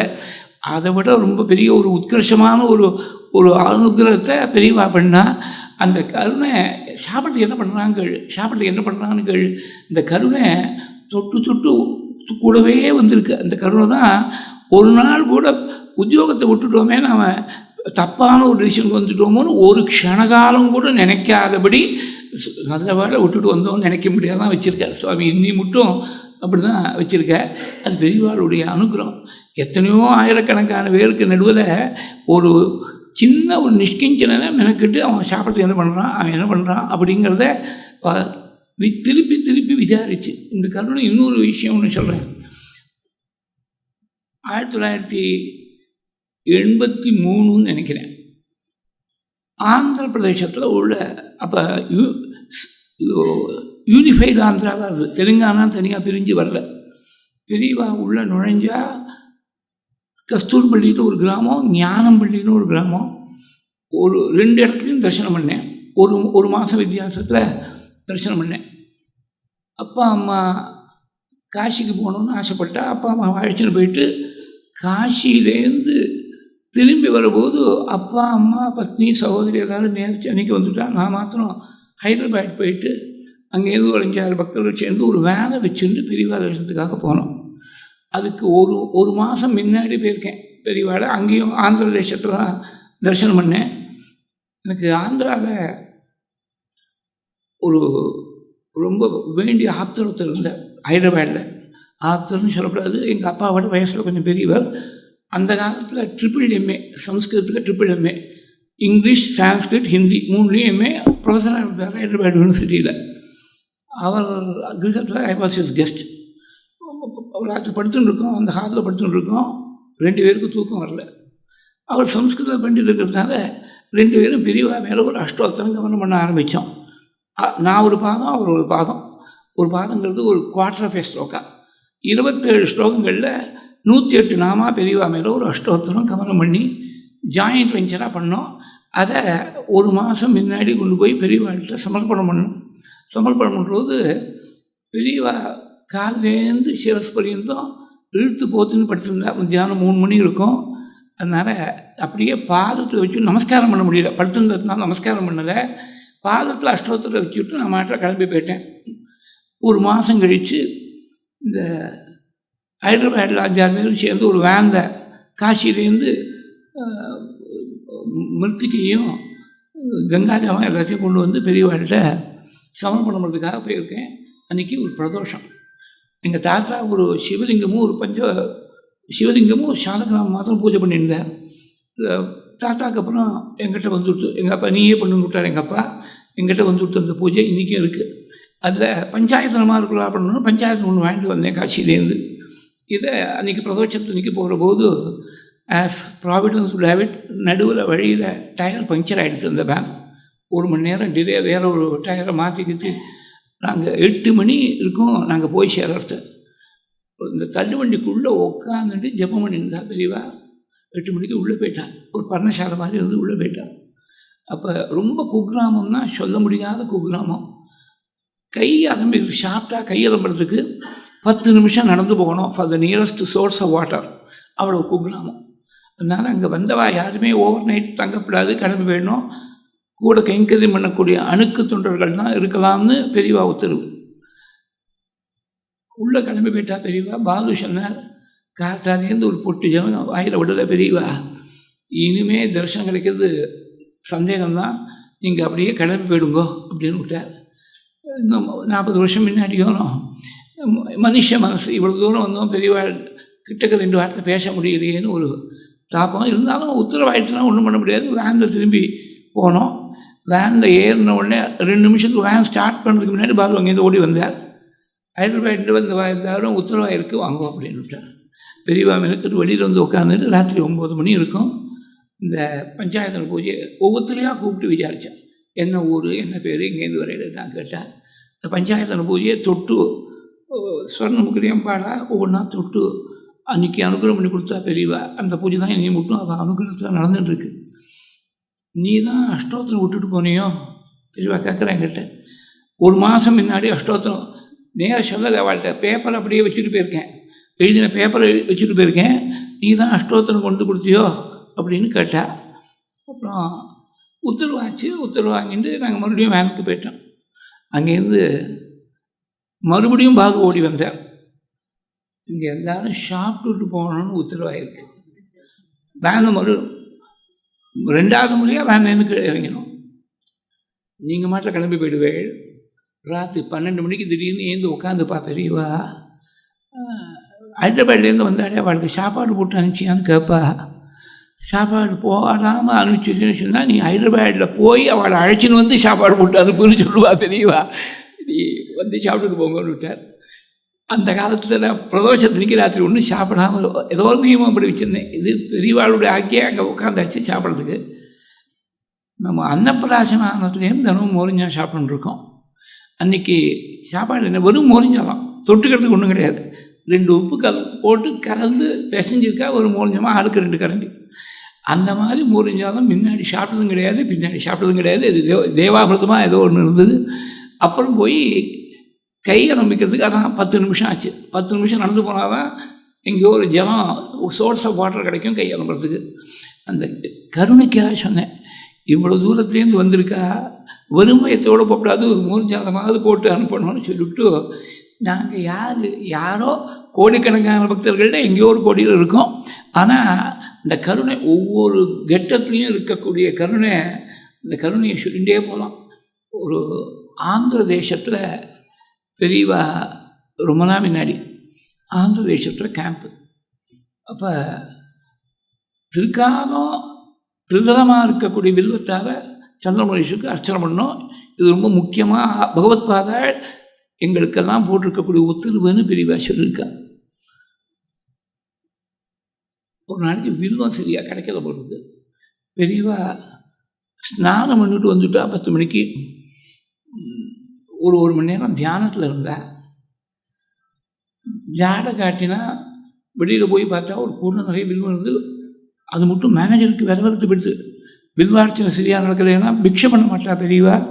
இது எத்தனை நாளைக்கு எப்படி பண்ண போகிறோமோ தெரியல. இந்த வட்டாரத்துலேயே எங்கே வில்வம் கிடைக்கிறதுன்னு தெரியல. போய் ஜாடை காட்டினா அங்கே போனால் ஒரு வெளியே கூட நிறைய வில்வம் இருந்து கொண்டு வந்தால் அன்றைக்கி சந்திரமௌலீஸ்வரர் பூஜை நடந்துடுச்சு. அப்புறம் மறுநாளும் அதே மாதிரி கூட நிறைய வில்வம் இருந்து 3 நாளைக்கு வந்து வில்வம். 3ஆவது நாள் சாயங்காலம் மேனேஜரை கூப்பிட்டு, நீங்கள் ராத்திரி ஒரு ஸ்டூலை போடணும், சேரை போடணும், வாசலில் உட்காந்துருக்கோம், யார் கொண்டு வரவா வில்வத்தை பார்த்து கொண்டு வரவாட எனக்கு முன்னாடி கூட்டு வாங்கன்னு சொல்லி உத்தரவு கொண்டு விட்டா தெரியவா. காலத்தால் ஒரு சீக்கிரமாக விடிஞ்சு ஒரு கொஞ்சம் நாளையாக இருக்கும். ஒரு 10-12 வயசு 13 வயசு இருக்கும் ஒரு பையன், பிராமண பையன் இல்லை, பிராமண பையன். அவன் கொண்டு வில்வத்தை வச்சுக்கிட்டு ஓடி போகிறதுக்கு பிரயத்னம் பண்ணான். அவரை கூப்பிட்டா மேனேஜர். அப்போ 3 நாளாக நீ தான் வில்வம் இல்லையா? ஆமாம், நான் மாடு மேய்க்கக்கூடிய இடையர்களை சேர்ந்தவன், எனக்கு அம்மா கிடையாது, நாங்கள் இங்கேயே பிறந்து வளர்ந்ததுனால எங்களுக்கு தெரியும் இந்த வில்வம்னா எங்கே கிடைக்கிறதுன்னு. பூஜைக்கு நான் கொண்டு வந்து கொடுத்தா நீங்கள் ஏற்றி போயிடுவோன்னு தெரியாது, அதனால தான் யாருக்கும் தெரியாமல் நான் மாட்டில் ஒரு கூடையை வச்சுட்டு போனேன். நீ ஒன்றும் கவலைப்படாப்பா, தெரியும் அதுக்கு ரொம்ப சந்தோஷம். நீ கொடுத்ததில் நீ உன் காட்டால் கொண்டு வந்துருக்கான் வில்வத்தை. நீ சாயங்காலம் ஒரு 4 மணி வாரத்தில் என்ன விபூதியெல்லாம் கட்டுண்டு வேஷ்டி கட்டுன்னு வந்துடும், பெரிய உன்னை பார்க்கணுன்னு சொல்லியிருக்கா, நீ வந்துடு, தரிசனம் பண்ணி வைக்கிறேன் அப்படின்னு விட்டார் மேனேஜர். அவனும் வந்தான் 4 மணி வாரத்தில். பூஜையெல்லாம் முடிஞ்ச உடனே அந்த பையனை மேனேஜர் அழைச்சின்னு போய் வந்தான் வில்வந்தெல்லாம் கொண்டு கொடுத்துருக்கான் கைங்கிறதுக்கு. ரொம்ப சந்தோஷம்ப்பா, உனக்கு என்ன வேணும் அப்படின்னு கேட்டா பெரியவா. 12 வயசு பையனாக இருந்தால் என்ன சொல்லுவான், ஏதாவது நல்லா சாப்பிட்டா தேவையில்லை, புது சட்டை கட்டை போட்டுனா தேவையில்லை. அது அந்த பையன் அதெல்லாம் கேட்கல. அவனுக்கு புரந்தர கேசபுலுன்னு பேர். அந்த பையனுக்கு புரந்தர கேசபுலுன்னு பேர். ஆந்திர தேசமும் உகாரத்தோடு முடியும். எங்கள் அப்பா சில கீர்த்தனைகள்லாம் சொல்லிக் கொடுத்துருக்க. நான் தியாகராஜ சுவாமி கீர்த்தனைகள் தான் பாடணும், பெரியவனுக்கு முன்னாடி பாடணும்னா சரி பாடுன்னு சொல்லி 1 மணி நேரம் கேட்டா, பாட்டெல்லாம் கேட்டா. 2 விஷயம் சொன்னீங்க. ஒரு விஷயம் நீ பாடி நான் கேட்டுவிட்டேன், இன்னொரு விஷயம் நான் இப்போ சொல்ல மாட்டேன். பெரியவா இந்த ஊரை விட்டு கிளம்புற போது நான் சொல்கிறேன். நான் அந்த பையன் சரி விட்டா. பெரியவா கொஞ்ச நாளில் கேம்ப் ஷிஃப்ட் ஆகிறது, ஏராளமான கூட்டம். அடுத்த கேம்ப்லேருந்து பெரியவாளை அழைச்சின்னு போகிறதுக்காக வந்திருக்கா. இந்த ஊரில் இருக்கிறவ எல்லாரும் பிரியறதுக்கு மனசு இல்லாமல் பிரியா விடை கொடுக்கறதுக்காக வந்திருக்கா. பெரியவா மேனார கிளம்பணும். அந்த பையனுக்கே கொஞ்சம் யோசனை, அன்றைக்கே நம்ம கேட்டிருக்கலாமோ, 2வது விஷயத்தையும் கேட்டிருக்கலாமோ தெரியல. ஏதோ கிளம்புறது சொல்கிறேன்னு சொல்லிவிட்டோம். இந்த கூட்டத்தை பார்த்தா கிட்டக்கவே நெருங்க முடியாது தெரியல. ஆனால் பெரியவா மறக்கலை, ஜாடை காட்டி ஒருத்தர் அந்த பையன் எங்கேயோ கோடியில் நின்றுருக்கான், அழைச்சின்னு சொன்னான். 2வதாக ஒரு விஷயம் நான் கிளம்புற போது சொல்கிறேன்னு சொன்னீங்க, என்ன வேணும்னு கேட்டா பெரியவா. இந்த வில்வத்தை கைங்கறி பண்ணாலும் அதுக்கு என்ன பலன் பாருங்க. எனக்கு மோட்சம் வேணும்னு கேட்டேன். உனக்கு இப்படி கேட்கணுன்னு எப்படி தோணித்துன்னு கேட்டேன். எங்கள் அப்பா சொல்லி கொடுத்துருக்கா, யாராவது மகான்கள் வரும்போது அவள்கிட்ட கேளுன்னு சொல்லி கொடுத்துருக்கா, அதனால உங்கள்கிட்ட கேட்டேன்னா. பெரியவா பதில் சொல்ல மௌனமாக அங்கீகாரம் பண்ணிட்டு பேசாமல் போயிட்டேன். அந்த ஊரில் ஏதோ ஒரு ஜமீன்தார் அவள் கீழே வேலை செஞ்சுட்ருக்கா பொருளுக்கு. அந்த பையனுக்கு நல்லது கெட்டது எதுவாக இருந்தாலும் மடத்துக்கு தந்தி அடிக்கணும். அந்த காலத்தில் தந்தி தான் ஃபாஸ்ட்டாக இருந்தது. தந்தி அடிக்கணும்னு உத்தரவு போட்டுவிட்டு பெரியவா கிளம்பி போயிட்டார். சில வருஷங்கள் கழித்து காஞ்சிபுரத்தில் தான் இருக்கிறேன் பெரியவா. இப்போ மடத்துலேருந்து மேனேஜர் அங்கேருந்து வந்தார். ஒரு தந்தி வந்திருக்கு மடத்துக்கு. புரந்தர கேசபுலுன்னு மேனேஜருக்கு தெரியாது. இது முன்னாடி 10 வருஷம் முன்னாடி நடந்த சம்பவம் தெரியாது. அவர் யாரோ புரந்தர கேசபுலு ஏதோ ஒரு தந்தி வந்திருக்குன்னு, ரொம்ப உடம்பு முடியாமல் இருக்கான்னு தந்தி வந்திருக்குன்னு. உடம்பு முடியாதபடி இருக்கிறவோ தந்தி அனுப்பிச்சிருக்கா. தந்தி வந்து சேர்கிறதுக்குள்ளே முடிஞ்சு போயிடுச்சு, கதை முடிஞ்சு போயிடுச்சு. பெரியவா பேசாமல் கை காட்டிவிட்டு திருப்பி அனுப்பிச்சுட்டா மேனேஜரை. பக்கத்தில் குளத்தில் போய் பல முறை ஸ்நானம் பண்ணால் ஒவ்வொரு முறை ஸ்நானம் பண்ணி தர்ப்பணம் பண்ணிகிட்டே இருந்தா. பக்கத்தில் இருக்கிறவங்களுக்குலாம் ஒன்றும் புரியல. திடீர்னு எதுக்காக ஸ்நானம் பண்ணுறா, எதுக்காக தர்ப்பணம் பண்ணுறா? பெரியவாழ்கிட்ட போய் யாரும் கேட்க முடியும், நீங்கள் எதுக்காக ஸ்நானம் பண்ணேன்னு கேட்க முடியுமா? கேட்டால் அவர் பதில் சொல்லணும்னு ஏதாவது அவசியம் உண்டா? ஆனால் எல்லாம் முடிஞ்ச அப்புறம் பெரியவாடே சொன்னான், நான் எதுக்காக இவ்வளோ ஸ்நானம் பண்ணேன், இத்தனை தர்ப்பணம் பண்ணேன்னு உங்களுக்கெல்லாம் தெரிஞ்சுக்கணும்னு ஆசையாக இருக்குது போல் இருக்குது. புரந்தர கேசவலு நல்ல சுத்தாத்மாவான். அவன் வில்வ கைங்கறி பண்ணான் சந்திரமௌலீஸ்வரருக்கு. என்கிட்ட வந்து உனக்கு என்ன வேணும்னு நான் தரேன்னு நானும் சொல்லிவிட்டேன். என்கிட்ட எனக்கு மோட்சம் வேணும்னு கேட்டுவிட்டான் அந்த பையன். அவனுக்கு இன்னும் சில ஜென்மாக்கள் பாக்கி இருந்தது. அந்த பாக்கி ஜென்மா ஒவ்வொரு ஜென்மாவையும் ஒரு ஸ்நானத்தால் கரைச்சேன்னா பெரிய பரமேஸ்வரத்தை கூட யாரும் செய்ய முடியும். இந்த சம்பவத்தை நான் ரொம்ப நாள் முன்னாடி ஒரு புஸ்தகத்தை படித்தேன். திரும்பி திரும்பி அழுதுருக்கேன். அதை நம்ம பிராமண குலத்தில் பிறந்து வேதாத்தியனம் பண்ணி சிவ பூஜை பண்ணி காயத்ரி ஜபம் பண்ணி என்ன பிரயோஜனம்? பெரியவாள்கிட்ட போய் இப்படி கேட்க தெரியாமல் போயிடுத்தேன். எனக்கு கடைசி ஜென்மாவாக இருக்கணும்னு பெரியவாள்கிட்ட கேட்க தெரியாமல் போயிடுத்தேன் அப்படின்னு நினச்சி வருத்தப்பட்டிருக்கேன். அதனால் பெரியவாளுடைய கருணை பாருங்கோ, என்றைக்கோ வில்வம் கொண்டு கொடுத்தாங்கிறதுக்காக அவனுக்கு ஜென்மாவே வராதபடி எப்படி அவனுக்கு பண்ணிவிட்டான். இன்னொரு சமயத்தில் கல்கத்தாவில் இருக்கிற பெரியவாளுக்கு இந்த மாதிரி வில்வ கைங்கரியம் பண்ணால் ஒருத்தம். அவனுக்கு திடீர்னு பல வருஷங்களுக்கு அப்புறம் பகவான் அழைச்சின்னு விட்டார். அவனை ரொம்ப ஏழ்மை, அந்த குடும்பம் ரொம்ப ஏழ்மை. பெரியவா திடீர்னு வேற எங்கேயோ இருக்கா முகாம். இந்த மேனேஜரை கூப்பிட்டு அந்த வில்வ கைங்கரியம் பண்ணவனுடைய அட்ரஸ்ஸு பேர் எல்லாத்தையும் நோட் பண்ணி சொல்லியிருக்கா. அந்த காலத்தில் கம்ப்யூட்டர்லாம் கிடையாது, ஏதோ ஒரு ரிஜிஸ்டர் மாதிரி அந்த பேரெல்லாம் நோட் பண்ணி வச்சு சொல்லியிருக்கா. அவனுக்கு அந்த காலத்தில் ஒரு 500 ரூபாயோ 1000 ரூபாயோ அனுப்ப சொன்னான்.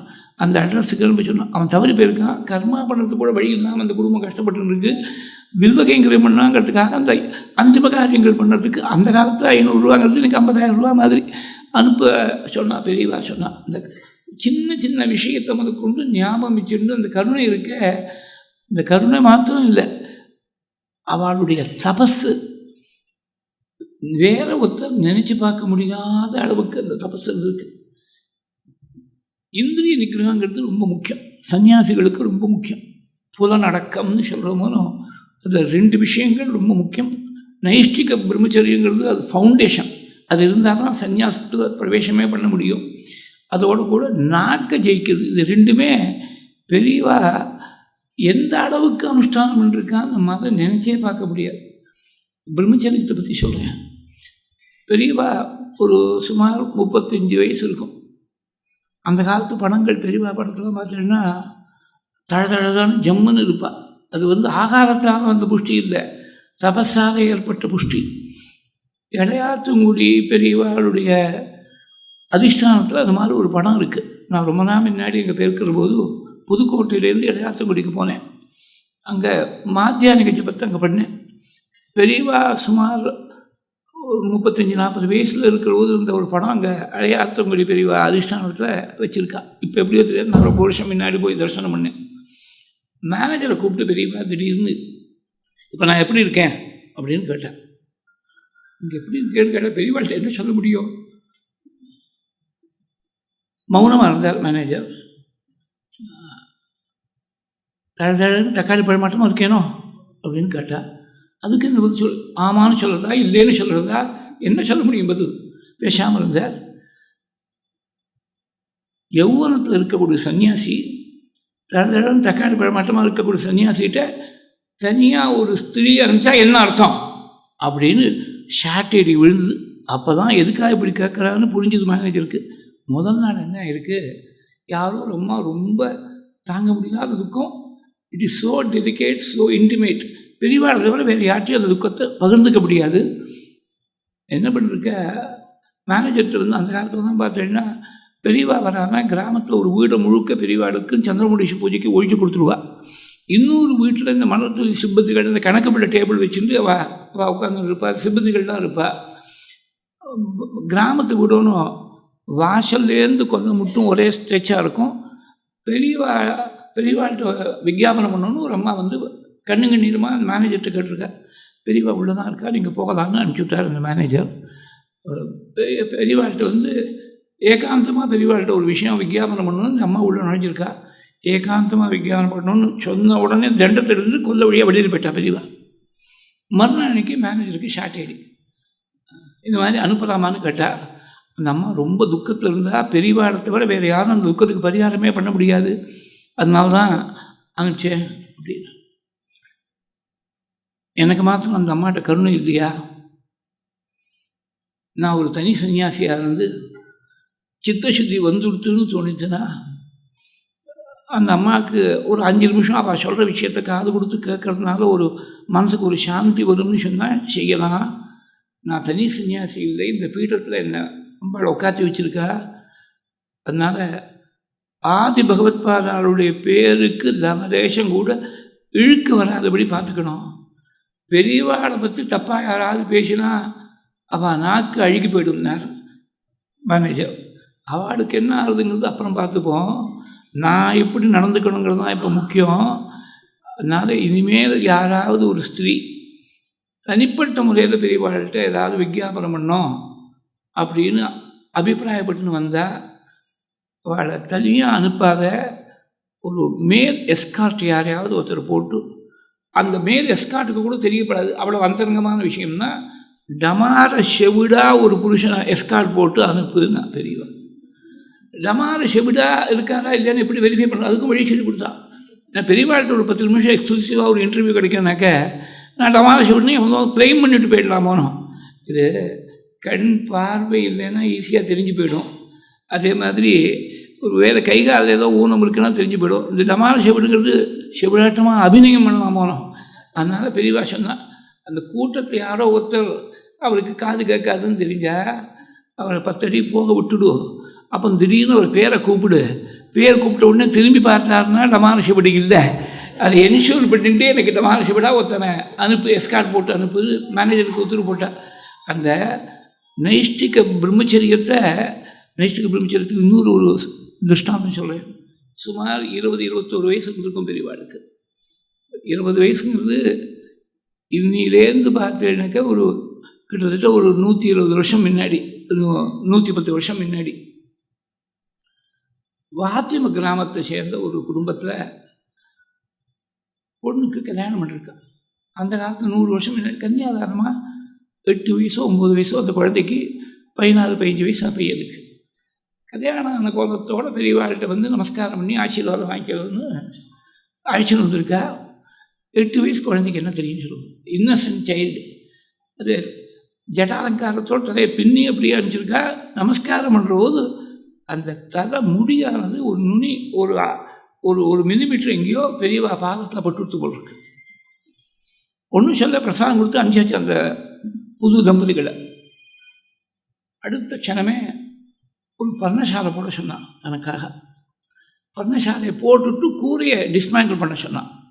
4 பக்கத்துலேயும் இப்படி வெளியில் போகிறதுக்கு ஒரு சின்ன என்ட்ரன்ஸ் எக்ஸிட் மாத்திரம் வச்சு 4 பக்கத்துலேயும் அக்னியை மூட்ட சொன்னான்.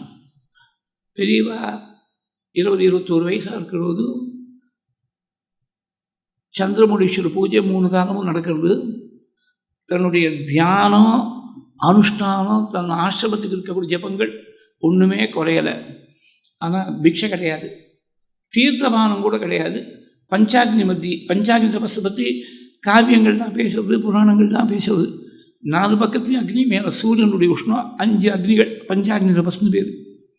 45 நாள் இப்படி ஆச்சு. நடுங்கி போயிட்டார் மேனேஜர். காலில் விழுந்து கதறி, நீங்கள் இது மாதிரி தபஸ் பண்ணீங்கன்னா உலகம் தாங்காது, யார் நாங்கள் என்ன அபச்சாரம் பண்ணுவோமோ தெரியல, பெரியவா பெரிய மனசு பண்ணி எந்த அபச்சாரமாக இருந்தாலும் மன்னிச்சு அனுகிரகம் பண்ணும். முள்ள விஷயம் வந்தது. அது மட்டும் எதுக்காக இப்படி பண்ணுறானே தெரியாது, காரணம் சொல்லலை. பர்ணாசாலையை போடுனா கூரையை பிரித்து விடுனா அக்னியை முட்டுன்னு விட்டா சொன்னால் நடந்துருக்கு. சந்திரமுடிஷி பூஜைக்கு வர ஸ்நானம் பண்ணுறார், பூஜை பண்ணுறார், திரும்பி போய் அக்னிக்கு 2 உட்காந்துக்கிறார். ஒரு மண்டபம் முன்னாடி என்ன ஆச்சு தெரியுமா, ஒரு தம்பதிகளை புதுசாக கல்யாணமான தம்பதிகள் நமஸ்காரத்துக்காக கூட்டின்னு வந்தா, அந்த குழந்தையுடைய கேஷம் என் பாதத்தில் பட்டு நமஸ்காரம் பண்ணுற போது அந்த குழந்தைக்கும் தப்பான ஒரு எண்ணம் வந்திருக்காது, பெரியவாளுக்கு சத்தியமாக வந்திருக்காது. நான் சங்கராச்சாரியர்னு என்னை எல்லாரும் சொல்கிறா, நான் ஒரு சன்னியாசியாக இருந்து ஒரு ஸ்திரீயுடைய கேசம் மேலே பட்டு விடலாமா, அதுக்காக தான் நான் எனக்கே கொடுத்துட்ட தண்டனை இது அப்படின்னு நான் பெரியவா. நடுங்கி போயிட்டா எல்லாரும். ரொம்ப கெஞ்சி கூத்தாடி 45 நாள் கழித்து ஒரு டம்ளர் பால் குடிக்க முடியாது வச்சார் அந்த மேனேஜர். அப்புறம் தான் அந்த நியமத்தை பூர்த்தி பண்ணிட்டா. இந்த பிரம்மச்சரியம்னா நினச்சி பார்க்க முடியாத ஒரு லெவலில் அனுஷ்டானம் பண்ணிருக்கா. இது ஃபோட்டோகிராஃபிக் எவிடன்ஸ். இன்றைக்கி இருக்கிற ஃபோட்டோவெல்லாம் டிஜிட்டல் ஃபோட்டோகிராஃபியில் கட் அண்ட் பேஸ்டெல்லாம் நிறைய இருக்குது. அது ஃபோட்டோகிராஃப்ஸ் டோன்ட் லை அப்படிங்கிறது இன்றைக்கி இருக்கக்கூடிய ஃபோட்டோகிராஃப்ஸுக்கு சொல்ல முடியாது. அந்த காலத்தில் எடுத்த ஃபோட்டோகிராஃப்லாம் பார்த்தீங்கன்னா 1987-88 சம்ஸ்கிருத் காலேஜெல்லாம் தங்கியிருக்கிற போது ஒரு குடும்பத்தில் யாரோ ஒரு குடும்பத்தில் விசிட் போயிருக்கா பெரியவா. அந்த குடும்பம்னா எக்ஸ்டெண்டட் ஃபேமிலிஸ், அவளுக்கு அண்ணா தம்பிகள், அக்கா தங்க எல்லாரையும் கூப்பிட்டுருவாள். பெரியவா வரானா எல்லோரும் வந்துடுவாள். ஒரு 50-60 பேர் ஃபோட்டோகிராஃபில் இருக்கா. அவள் அந்த பக்கம் இருக்கான்னா பெரியவா இந்த பக்கம் திரும்பி பார்த்துட்டு இருக்கா. பெரியவா அவள் திருஷ்டியே அந்த பக்கம் இல்லை, எங்கேயோ இருக்குது. அவளுடைய ஸ்மரணம், அவளுடைய தியானம் எங்கேயோ இருக்குது. வெளிப்படையாக அந்த சரீரம் ஏதோ இந்த உலகத்தில் சஞ்சாரம் பண்ணதே தவிர மனசு வேற எங்கேயோ இருந்திருக்கு. இது அந்த ஃபோட்டோகிராஃப் பார்த்தாலே தெரியும், அந்த மாதிரி இருந்திருக்கு. பெரியவா இந்திரிய நிகிரகத்துடைய ஒரு எபிட்டோமாக இருந்தாங்கிறதுக்கு இன்னொரு திருஷ்டாந்தம் சொல்கிறேன். அந்த காலத்தில் தான் சின்ன வயசில் அன்னபிக்ஷை பண்ணியிருந்த காலம். நாம் தான் ரொம்ப லேட்டாக இந்த லைஃப் தான் பெரியவாளை பார்த்தோம். வெறும் வாழைப்பூ குருத்தையோ இல்லை வெறும் பொரிய சாப்பிட்டு இருக்கக்கூடிய காலத்தில் தான் நாம் பார்த்தோம். நாம் பார்த்தோம்னு சொன்னாக்க இப்போ இங்கே எல்லாருமே சீனியர் சிட்டிசன்ஸாக இருக்கிறதுனால நாம் சொல்கிறோம். இந்த அடுத்த ஜென்ரேஷன் அதை கூட பார்த்துக்கிறதுக்கு அவளுக்கு சான்ஸ் இல்லை. நம்ம வயசில் இருக்கிற வாழ்க்கை அதை பார்த்துக்கிறதுக்கு சான்ஸ் உண்டு. அதுக்கு ஒரு 2 ஜென்ரேஷன் முன்னாடி சொல்கிறேன். பெரியவா அன்னபிக்ஷை பண்ணியிருந்த காலத்தில் ஒரு பிரம்மச்சாரி பையன் பெரியவாளுக்கு பிக்ஷா கைங்கரியம் பண்ணிடணும். ஒரு நாளைக்கு பிக்ஷையெல்லாம் பண்ணி வச்சாச்சு, தயார் பண்ணி சமைச்சு வச்சாச்சு. சந்திரமுஷர் பூஜையெல்லாம் முடிஞ்சது. பிக்ஷை பண்ணதை பெரியவா அங்கே ஒரு பக்தரை கூப்பிட்டு, பக்கத்தில் கோஷாலை இருக்குது, அங்கேருந்து போய் கொஞ்சம் பசு சாணம் கொண்டு வாங்க.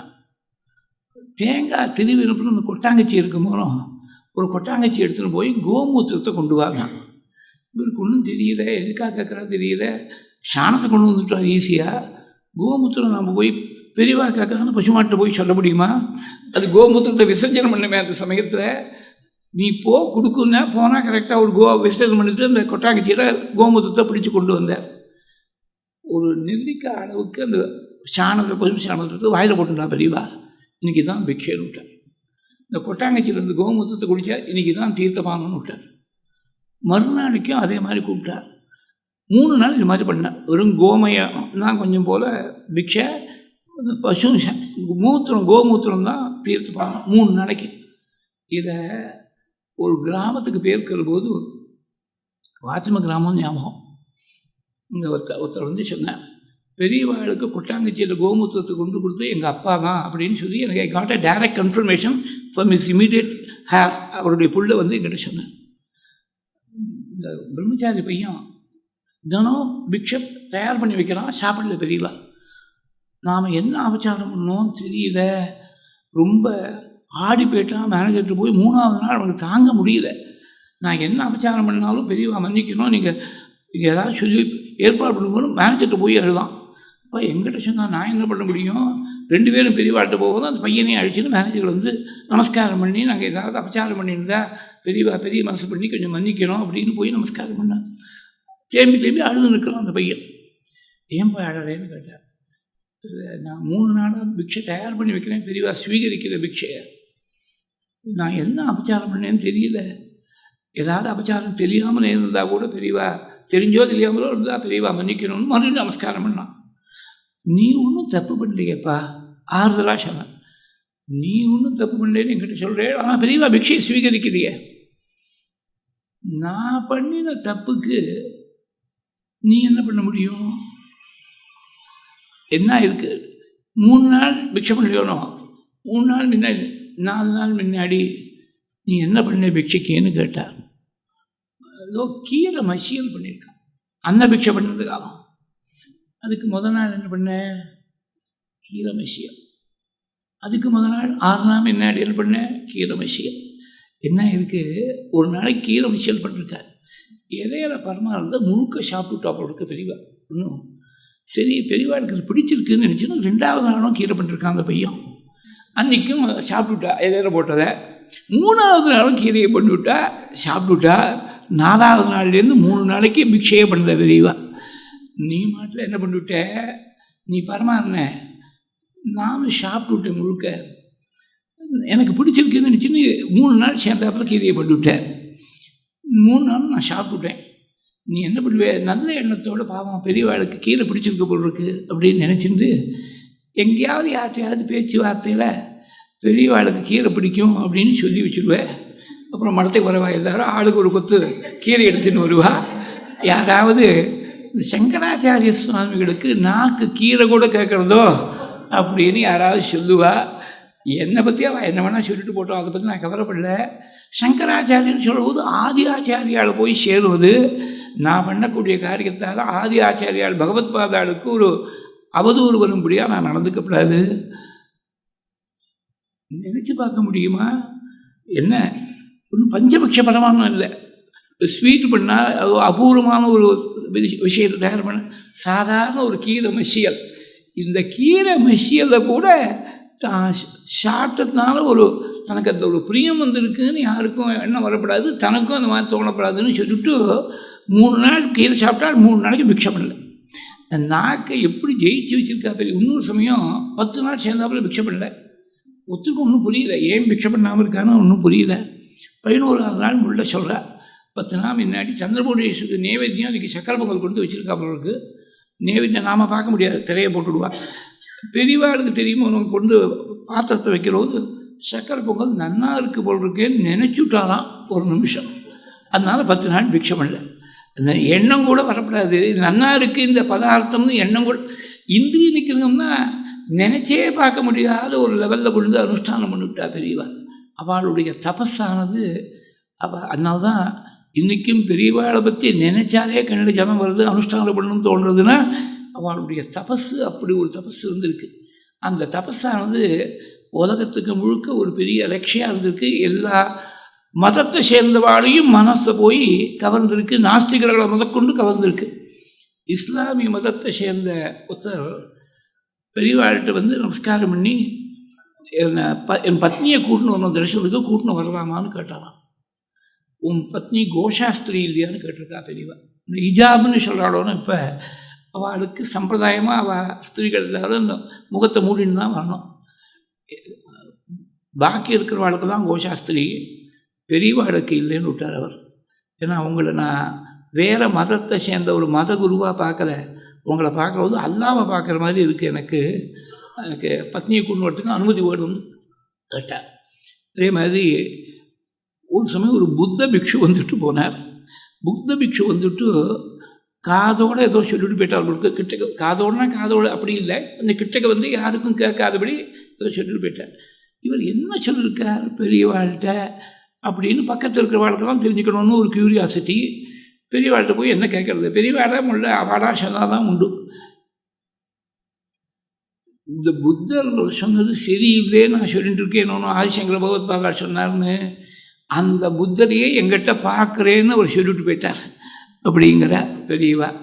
நாஸ்திகவாதம் பண்ணக்கூடிய பார்ட்டி தலைவர் ஒருத்தர் அந்த காலத்தில் ப்ரீ இண்டிபெண்டன்ஸ் டேஸில் மேடை ஏறி தெய்வம் கிடையாதுன்னு சொல்லிட்டு இருக்கான். அவள் குடும்பத்தோடு பெரியவா தரிசனத்துக்கு வந்திருக்கா. அவருடைய ஒரு மணல் பரப்பில் பெரியவா நின்றுட்டு ஏதோ பேசின்னு இருக்கா. பெரியவா கிளம்பி உள்ளே போன உடனே அந்த இடத்துலேருந்து செமெண்டட் ஃப்ளோர் இல்லை, மண்ணாக இருக்குது. அந்த மணலை எடுத்து தன்னுடைய புடவை முந்தானியில் கொஞ்சம் முடிச்சுருந்தா. அந்த அம்மா முடிச்சு போட்டுண்டா. பக்கத்தில் இருக்கிறவாள்லாம் கேட்டால், உங்கள் புருஷன் தெய்வம் கிடையாதுன்னு சொல்கிறார் மேடையில் ஏறி, நீங்கள் வந்து இந்த சாமியாருடைய பாதத்துடைய எடுத்து போடுறேன். இது எங்கள் குடும்பத்துக்கு முழுக்க இந்த பாதத்துளி தான் ரக்ஷன்னு சொல்லிவிட்டு போயிட்டு. அதாவது தெய்வம் கிடையாதுன்னு சொன்னவா கூட பெரியவாளை மாத்திரம் ஒத்துண்டா. தெய்வத்தை நாங்கள் ஒத்துக்கல, ராமர் கிடையாதுன்னு சொல்கிறவாள்னா ராம ராஜ்யத்தை ஐடியல் ராஜ்யமாக ஒத்துக்கிற மாதிரி பெரியவாளை மாத்திரம் நாங்கள் ஒத்துக்கிறோம். நாஸ்திகர்கள் எல்லாரும் ஒரே மாதிரி, இது வித்தியாசமே இல்லாமல் இருந்திருக்க. வைஷ்ணவ சிம்மமாக இருந்த பிரதிபாதி பயங்கரம் அண்ணங்கராச்சாரிய சுவாமிகள்னு இருந்தார் காஞ்சிபுரத்தில்.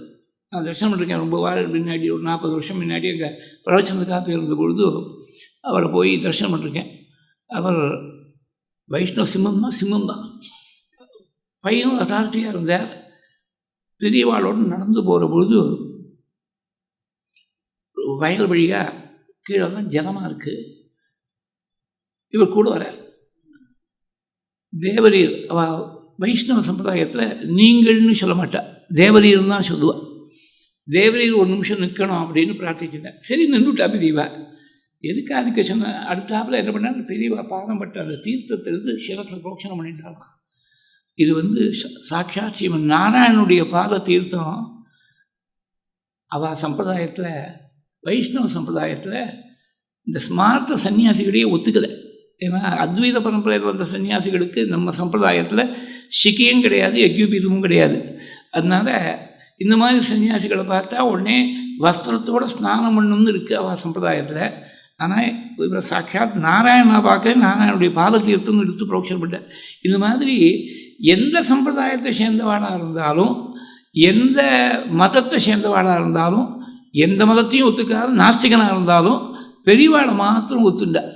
சர்வ வேதாந்த சித்தாந்த சம்மதராக பெரியவா அப்படி இருந்திருக்கா. அந்த பெரியவாளுடைய ஒரு தபஸை பற்றி இன்னும் கொஞ்சம் சொல்லணும். அவள் தபஸுனாக்க எதெல்லாம் சாஸ்திரங்கள்ட்ட சொல்லியிருக்கோ, ஸ்தித பிரஜனுக்கு லட்சணாக ஞானிக்கு என்னெல்லாம் லட்சணம் சொல்லியிருக்கோ அந்த லட்சணங்களை எல்லாம் தானே அனுஷ்டானம் பண்ணி காட்டினான். ட்ரிப்ளிகன் பெரியவான்னு ஒரு பெரிய மகான் இருந்தார். ட்ரிப்ளிகன்லேயே இருந்தார். 2004 குருவாயூர் பஞ்சநத்தில் போய் சேர்ந்தார். அவளுக்கு சரீரம் ரொம்ப பாதியாக இருந்தது.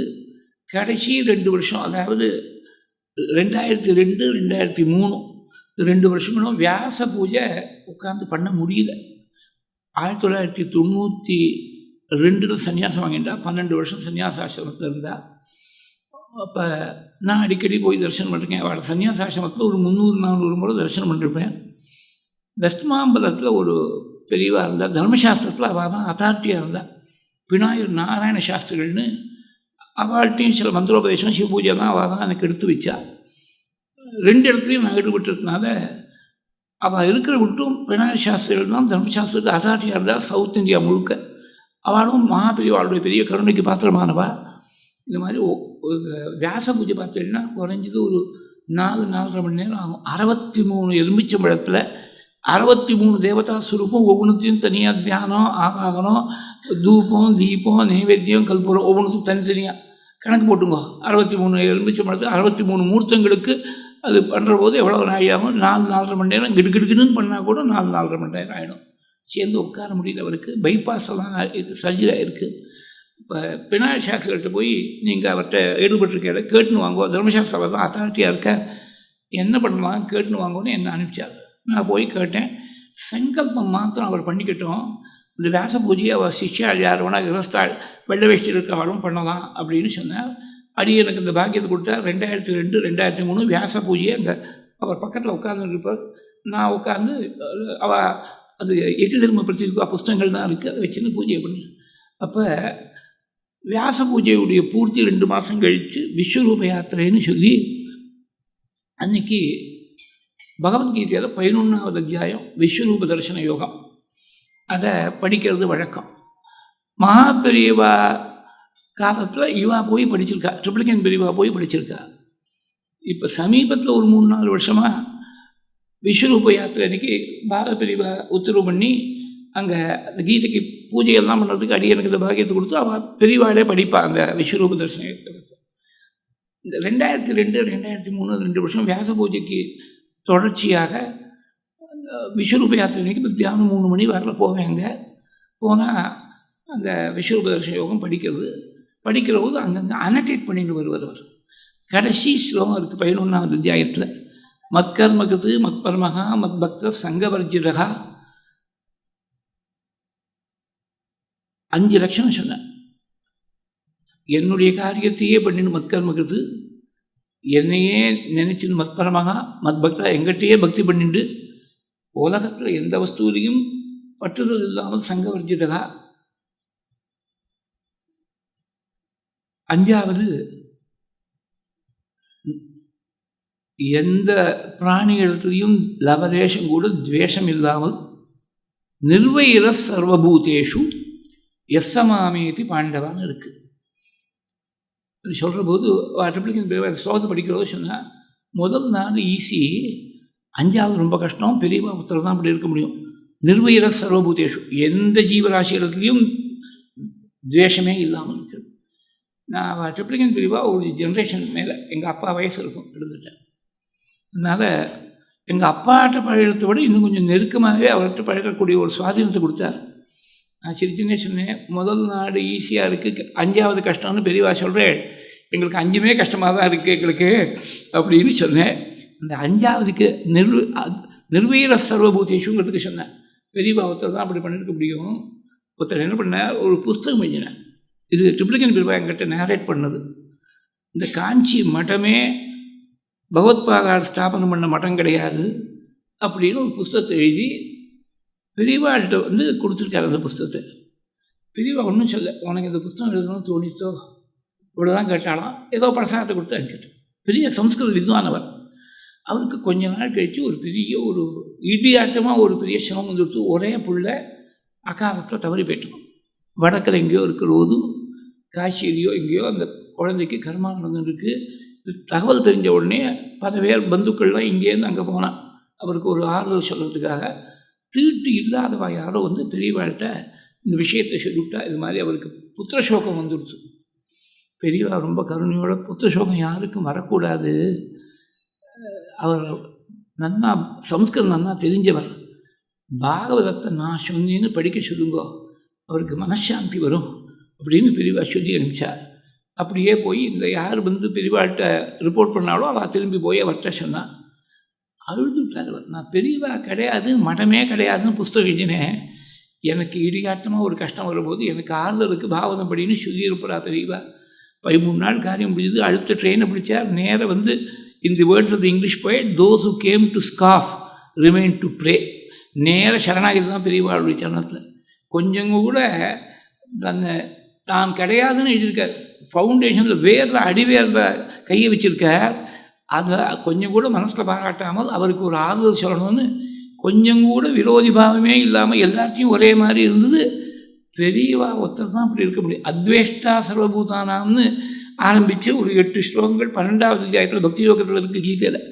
அந்த 8 ஸ்லோகங்கள், இந்த 8 ஸ்லோகங்களில் சொல்லியிருக்கக்கூடிய தர்மத்தை யார் அனுஷ்டிக்கிறானோ அவன் எனக்கு ரொம்ப பிரியமானவர்னு கடைசியில் 8வது ஸ்லோகம், மொத்தம் 20 ஸ்லோகம் அந்த அத்தியாயத்தில் கடைசி ஸ்லோகத்தில் சுவாமி முடிச்சிருக்கார். ரொம்ப ரொம்ப அழகான ஸ்லோகங்கள். அழகு அனுஷ்டிக்கணுமே, அழகு ஸ்லோகம் அழகாக இருக்குது. அது அத்வேஷ்டா சர்வபூதானாலும் பெரியவா தான் அப்படி இருந்திருக்கா. இன்னொரு சமயம் என்ன எடுத்து அவளுக்கு இந்த யார்த்தையுமே விரோதி பாவமே இல்லாமல் பெரியவா ஒருத்தர் தான் அப்படி இருந்திருக்க முடியும். ராகணபதி பெரியவா தரிசனத்துக்காக போயிருக்கார். அவர் தான் தெய்வத்தின் குரல் நமக்கு கம்பேர் பண்ணி கொடுத்தவர். ஒரு சிவராத்திரி இன்னைக்கு பகவான்கிட்ட போய் சேர்ந்துட்டார் சில வருஷங்கள் முன்னாடி. பெரியவா தரிசனத்துக்காக போயிருக்கார். பெரியவா மேனேஜரை கூப்பிட்டு அந்த லெட்டரை கொண்டு வாங்க அப்படின்னு. எந்த லெட்டரை சொல்கிறாங்கன்னு மேனேஜருக்கும் தெரியுது. பேசாமல் இருந்தார், கை கட்டின்னு பேசாமல் இருந்தார். ஒன்றும் போகலை. இன்னும் கொண்டு வந்தியா லெட்டரை? 5 நிமிஷம் கழிச்சு கேட்குறேன். பேசாமல் இருந்தார். 5 நிமிஷம், இன்னும் 5 நிமிஷம் ஆச்சு. அக்னியை ஸ்வகான்னு பண்ணிவிட்டியோ அப்படின்னு கேட்டால் பெரியவா. எரிச்சுட்டியோ லெட்டர்னு கேட்குறா. இதுக்கு மேலே நான் அபச்சாரமாக போய்டும். ஓடி போய் லெட்டரை கொண்டு வந்தேன். அந்த லெட்டரை ராகணபதி நீட்டி, இது படி இப்படி. யாரோ ஒருத்தர் பெரியவா. இந்த சப்ஸ்டன்ஸ் ஆஃப் த லெட்டர் என்னன்னாக்க, it is devoid of substance, that is a different matter. பெரியவாளை குறை சொல்லி ஒரு 4 பக்கம் லெட்டர் எழுதியிருக்கான். மைத்ரீம் பட்சத்தைன்னு பெரியவா ரச்சனை பண்ணாலும் யூனிவர்சல் பெனடிக்ட் மெசேஜாக அமைஞ்சது. அதை எம்எஸ் அம்மா போய் ஐநாரை பாடிட்டு வந்தார். ஒரு பெரிய சங்கீத விதுச்சியை ஒரு கருவியாக வச்சுன்னு இங்கே புகழ்ந்து எடுக்கிறதுக்காக இது மாதிரி பண்ணிருக்கேள் அப்படின்னு லெட்டர் எழுதியிருக்கான். To put it in very mild and euphemistic terms. அவன் ரொம்ப காரசாரமாக ஏதோ எழுதியிருக்கான். இந்த லெட்டரை பார்க்குறதே படிக்கிறதே இவருக்கு கண்ணமன் தான் செவந்து படுத்து ராகணபதிக்கு ஒரு பரபரப்பு வந்துடுச்சு. இது மாதிரி பெரியவாழ்கிட்ட போய் லெட்டர் எழுதுறாங்கன்னு. நீ என்ன நினைக்கிறேன்னு கேட்குறா பெரியவா. லெட்டரை படிக்க சொல்லிவிட்டு நீ என்ன நினைக்கிற, இதை படிக்கிறதே அபச்சாரம்னு கணத்தில் போட்டுட்டார் அவர். நான் என்ன நினைக்கிறேன் தெரியுமா, அவன் எழுதிக்கிறது தான் ரொம்ப கரெக்டு. நான் ஒரு சன்னியாசி. என் வேலை என்ன, அம்பாளை தியானம் பண்ணி பேசாமல் இருக்க வேண்டியது. ஊருக்கெல்லாம் நான் என்ன குருவா, உலகத்துக்கெல்லாம் நான் குருவா, இல்லை இந்த சனாதன தர்மத்தில் இருக்கிறவா எல்லாருக்குமே நான் குருவா, இல்லை அத்வைத பரம்பரையை சேர்ந்தவா எல்லாருக்கும் கூட நான் குருவா? நான் மாட்டில் பேசாமல் தியானம் பண்ணி இருக்க வேண்டியதானே. ஊருக்கெல்லாம் உபதேசம் பண்ணுறேன்னு உன்னை யார் பண்ண சொன்னால்? அம்பாள் அவன் மூலமாக எனக்கு என் தர்மத்தை ஞாபகப்படுத்தியிருக்கா. யாராவது எடுத்துக்க முடியுமா? அந்த மாதிரி பெரியவா ஸ்தானத்தில் இருந்துட்டு உலகம் முழுக்க வாசனத்தில் விழறதுக்கு காத்துட்டுருக்கு. ஆனால் தன்னை ரொம்ப சாமான்யமாக ஒரு சாதாரண சன்னியாசியாக நினைச்சிருந்து பெரியவா ஒருத்தர் தான் அப்படி இருக்க முடியும். இந்த 57-58 என்ன எடுத்து பெரியவா சம்ஸ்கிருத தங்கியிருக்கிற போது அந்த காலத்தில் கொஞ்சம் மேனாலையும் போவாள், நடந்து போவாள். இந்த லஸ்கார்னரில் ஒரு ஆஞ்சநேயர் கோயில் ஒன்று இருக்குது. அந்த லஸ்கார்னர் வழியாக அந்த சம்ஸ்கிருத காலேஜுக்கு போகக்கூடிய ரூட், அந்த ரூட்டில் ஏதோ கஷ்டால் போகணும். மடத்துக்கு இன்ஃபர்மேஷன் கொடுத்து யாரோ நாஸ்திக பார்ட்டியை சேர்ந்தவா அடியாளன்னு 10 பேரை ஏற்பாடு பண்ணி வச்சுருக்கான். பெரியவா வரும்போது கருப்பு கொடி காட்டணுங்கிறதுக்காக தலைக்கு 10 ரூபா. அந்த காலத்தில் 10 ரூபாங்கிறது பெரிய விஷயம். அது 10 ரூபாங்கிறது ஒரு 2000 ரூபாய்க்கு மேலே இருக்கும். தலைக்கு 10 ரூபா கருப்பு கொடி காட்டணும். ஒரு 10 நிமிஷம் மேலேக்கு ஒரு 1000 ரூபா கொடுத்துருக்கான். எல்லா பணத்தை வாங்கிவிட்டான். பணத்தை வாங்கி செலவும் பண்ணிவிட்டான். அவன் காத்துருக்க பெரியவா அந்த ரூட்டை தான் மாற்றப்படாது, அந்த ரூட்டில் தான் போகணும்னு விட்டார். மேனாத வரா பெரியவா வரும்போது எல்லோரும் 10 ரூபா வாங்கிட்டான். உள்ளூர் அவனுக்கு பயம். இந்த சாமியார் ரொம்ப சக்தி வாய்ந்தவர்னு எல்லாரும் சொல்லிக்கிறாடே, நம்ம குடும்பங்கள்லாம் நன்னா இருக்கணுமே, கரும்புடி காட்டி ஆகணுமேனு உள்ளூர பயம். எங்கே இவெல்லாம் பதுங்கி நிற்கிறாளோ அந்த இடத்துல வந்த உடனே உள்ளேருந்து சிக்னல் பண்ணுவாள். மேனாவில் உள்ளே இருக்கிற போது சிக்னல் பண்ணினால் ஒழிக மேனாவை திறக்கப்படாது. இது ஸ்ட்ரிக்ட் இன்ஸ்ட்ரக்ஷன். ஏன்னா இருப்பா இல்லாமல் இருப்பா, திடீர்னு மறைஞ்சு போயிடுவா. அந்த யோக சக்தியெல்லாம் வெளியில் யாருக்கும் தெரியாது. மேனாவை நிறுத்த சொன்னால் சிக்னல் பண்ணால் நிறுத்தினான். நிறுத்தின உடனே இந்த பசங்கள் தான் நடுங்கி நிற்கிறான். ஒவ்வொருத்தரையாக கூப்பிட்டா, மேனாவை திறக்க சொல்லி கூப்பிட்டா. என்ன ஊர், என்ன பேர் எல்லாத்தையும் கேட்டுண்டா. நீங்கள்லாம் க்ஷேமமாக இருக்கணும், பரமேஸ்வரனை பிரார்த்திச்சுக்கிறேன்னால மேனா கிளம்பிடுச்சு. நடு ரோட்டில் விழுந்து நமஸ்காரம் பண்ணான். நெடுஞ்சாங்கடையாக நமஸ்காரம் பண்ணான். இவருக்கு கருப்பு கொடி காட்டணும்னு நான் நினச்சிட்டு வந்தோம். ஆனால் நாங்கள்லாம் நன்னா இருக்கணும் ஆசீர்வாதம் பண்ணிட்டு போகிறாரு. வித்தியாசமே இல்லை. ஒரே மாதிரி நிந்தனை பண்ணுறவாடும் ஒரே மாதிரி தான், ஸ்தோத்திரம் பண்ணுறவாடும் ஒரே மாதிரி தான். அந்த காலத்தில் இந்த காஞ்சி மடத்துக்கும் சிங்கேரி மடத்துக்கும் ஏதோ யாரோ சில பேர் வேண்டாதவா ஏதோ வித்தியாசத்தை கலப்பி துஷ்பிரச்சாரம் ஆகிட்டு இருக்கிற போது காஞ்சி மடமே கிடையாதுன்னு துஷ்பிரச்சாரம் பண்ணிட்டுருக்கா. மடத்துக்கு வேண்டியவாளுக்கு ரொம்ப வருத்தமாக இருக்குது. பெரியவாழ்கிட்ட இது மாதிரி ஒருத்தர் சொல்லிட்டு இருக்கார், இந்த மடமே கிடையாது, நீங்கள் ஜெகத்குருவே கிடையாது அப்படின்னு சொல்லிட்டு இருக்கார். சிரிச்சிலே கேட்டுட்ட அப்படி சொல்கிறானா, அவனை கூட்டின்னு வாங்க அப்படின்னா வருவனா. அவனை கூட்டின்னு அவன் வாயில் ஒரு மூட்டை சர்க்கரையை போடணும். ஒரு ஸ்பூன் சர்க்கரை போட்டால் போகாது, ஒரு மூட்டை சர்க்கரையை போடணும். யாருக்கும் தோணாத விஷயங்கள் தான் பெரியவாளுக்கு தான் தோணும். சிஷ்ய பாபம் குரும் ரஜேத்னு இருக்குது. சிஷ்யனுடைய பாபம் குரு சேரும்னு இருக்குது சாஸ்திரத்தில். அவன் ஒத்தனாவது இந்த குரு இல்லைன்னு சொல்கிறானோ, அவன் பாபத்துக்காவது நான் பொறுப்பாடியாக போகாதபடி என்னை காப்பாற்றுறானோ, அதனால் அவன் வாயில் ஒரு மூட்டை சர்க்கரையை போடணும் அப்படின்னு பெரியவாளை தவிர யாருக்கு இது மாதிரி தோணும்? அந்த மாதிரி ஒவ்வொரு சின்ன சின்ன இன்ஸ்டன்ஸில் முதற்கொண்டு பார்த்தேன்னாக்க அது ஒரு விலட்சணமான ஒரு பார்வை. It's a unique perception. பெரியவானா பெரியவாளா வேற ஒருத்தரை பெரியவாளை சொல்லிவிட்டு அதே மூச்சில் வேற ஒருத்தரை நினச்சி பார்க்க முடியல. அந்த மாதிரி அனுகிரகம் பண்ணிவிட்டா பெரியவா. அவளுடைய தபஸ் மாத்திரம் இல்லை, அவளுடைய சர்வஜத்துவம் எப்படி இருந்திருக்குனாக்க அவளுக்கு தெரியாத சப்ஜெக்டே கிடையாது. சன்னியாசமாகின்ற புதுசு ஒரு 12 வயசு முடிஞ்சு 13வது வயசு நடக்கிறது சன்னியாசம். அப்புறம் 1 வருஷம் 2 வருஷம் ஆயிருக்கும். பார சன்னியாசி. கும்பகோணத்தில் மடத்தில் அவருக்கு பாடம் நடக்கிறது. கும்பகோணம் மடம் பார்த்தோன்னா பக்கத்தில் காவேரி ஓடின்னு இருக்கு. மணல் பரப்பு. அதாவது வேதாந்த சாஸ்திரம் பிக்ஷை பண்ணுறதுக்கு முன்னாடி படிக்கணும்.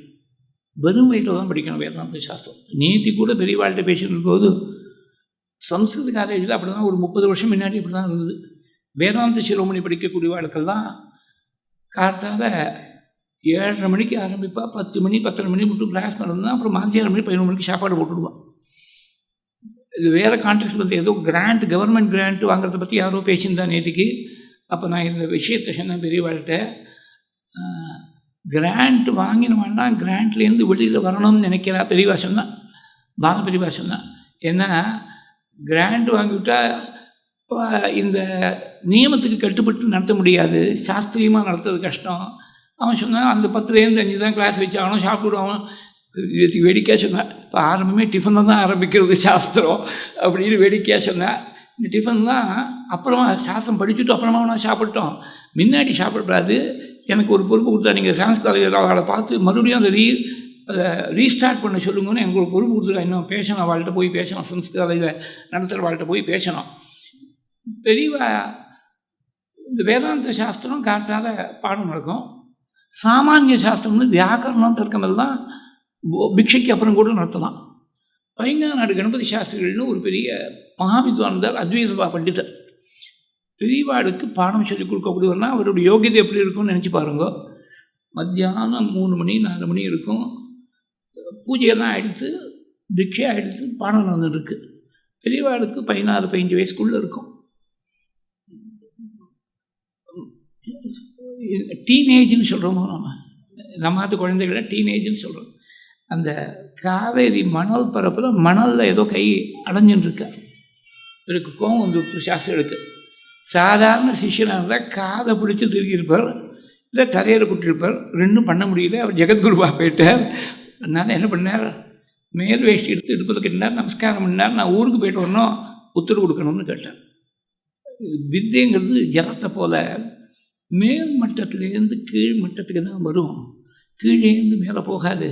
நீங்கள் ஆசிரமத்தில் பெரியவாளாக இருக்கேன், நான் வெள்ளை வேஷ்டியில் இருக்கேன், இங்கேருந்து அங்கே வித்தை வர்றது கஷ்டம், நான் போய்ட்டு வரேன் ஊருக்கு, உத்தரவுணுன்னா. நீங்கள் 5 நிமிஷம் எனக்கு டைம் கொடுங்கோ, நீங்கள் இது மட்டும் நடத்தின பாடங்களெல்லாம் என்ன வேணால் கேள்வி கேளுங்கோ, நான் தெரிஞ்சு மட்டும் பதில் சொல்கிறேன். அப்புறமா நீங்கள் ஊருக்கு போகணுமா வேண்டாமான்னு அப்புறம் தீர்மானம் பண்ணிங்க. கேள்வி கேட்டால் பிசிறு இல்லாமல் டக்கு டக்கு டக்குன்னு பதில் வருது. அன்னைக்கு நடத்தின பாடம் உள்பட மணலில் விளையாடின்னு இருக்கார் இந்த சன்னியாசின்னு அவர் நினச்சின்னு இருக்கார். கேட்டதுக்கெல்லாம் யோஜனை இல்லாமல் பதில் சொல்லி கொடுக்காத விஷயங்களும் சேர்ந்து வருது பாடத்தில். மறுபடியும் 10 நிமிஷம் கழித்து நமஸ்காரம் பண்ணார், உத்தரவு வேணும், ஊருக்கு போய்ட்டு வரேன். இங்கே கேட்ட கேள்விக்கெல்லாம் நான் பதில் சொல்லிவிட்டேனே, ஊருக்கு போய்ட்டு வரேன்னு சொல்கிறேன். நம்ம அபச்சாரம் நடந்து கொடுத்து முதல்ல சொன்னது பெரியவாளுக்கு வித்தை ஏறதே நினைச்சின்னு அபச்சாரப்பட்டு நான் ஊருக்கு போய்ட்டு வரேன்னு அனுமதி கேட்டேன். இப்போ நான் உத்தரவு கேட்குறது வேறு ஒரு திருஷ்டிகோணத்துலேருந்து, பெரியவா சர்வக்கியால் உங்களுக்கு பாடம் சொல்ல வேண்டிய அவசியம் கிடையாதுங்கிறதுனால நான் ஊருக்கு போய்ட்டு வரேன்னு. சின்ன வயசில் முதற்கொண்டு அவள் சர்வக்கியத்துவங்கிறது அவதார சுலபம். சாதாரணமாக இருந்தால் ரொம்ப நாள் உழைச்சி ஒரு வித்தியை சம்பாதிச்சு அப்படி கூட சர்வக்கியத்துவம் அடைகிறது கஷ்டம். பல வித்தைகளை சம்பாதிக்கலாம். பெரியவாளுக்கு தெரியாத வித்தியே கிடையாது, தெரியாத விஷயமே கிடையாது. அந்த மாதிரி இருந்திருக்கா. இது 15 வயசில் ஆரம்பித்து கடைசி அப்படின்னு ஆரம்பிச்சுன்னு சொல்லக்கூடாது, அவதார காலத்துலேருந்து ஆரம்பித்து தான். ஏன்னா மே மாதம் 20ஆம் தேதி 1894 அவதாரம் பண்ண தினத்துலேருந்து ஆரம்பித்து கடைசி மூச்சு பரியந்தம் சர்வஜானம் தான் இருந்திருக்கா. பவான்ஸ் ஜேர்னலில் ஒரு ஆர்டிக்கல் எழுதியிருந்தார் டாக்டர் ராஜா ராமண்ணான்னு, அட்டாமிக் எனர்ஜி கமிஷன் சேர்மனாக இருந்தவர் அந்த காலத்தில். he was the final authority in matters of atomic energy. அவர் பெரியவா தர்ஷனத்துக்காக போயிருக்கார். தன் அனுபவத்தை எழுதியிருக்கிற ஒரு ஆர்டிக்கல் தான், இது ரொம்ப நாள் முன்னாடி வந்த ஆர்டிக்கல். அட்டாமிக் எனர்ஜியை பற்றி தெரியவா ஏதோ பேசிக்ஸ்லேருந்து ஆரம்பித்து கேள்வி படிப்படியாக இன்க்ரீஸிங் லெவல் ஆஃப் டிஃபிகல்ட்டின்னு கேட்டுன்னு போகிறார். ஒரு பாயிண்டில் இவரால் பதில் சொல்ல முடியல. he is supposed to be the chairman of the Atomic Energy Commission. he is unable to answer a question.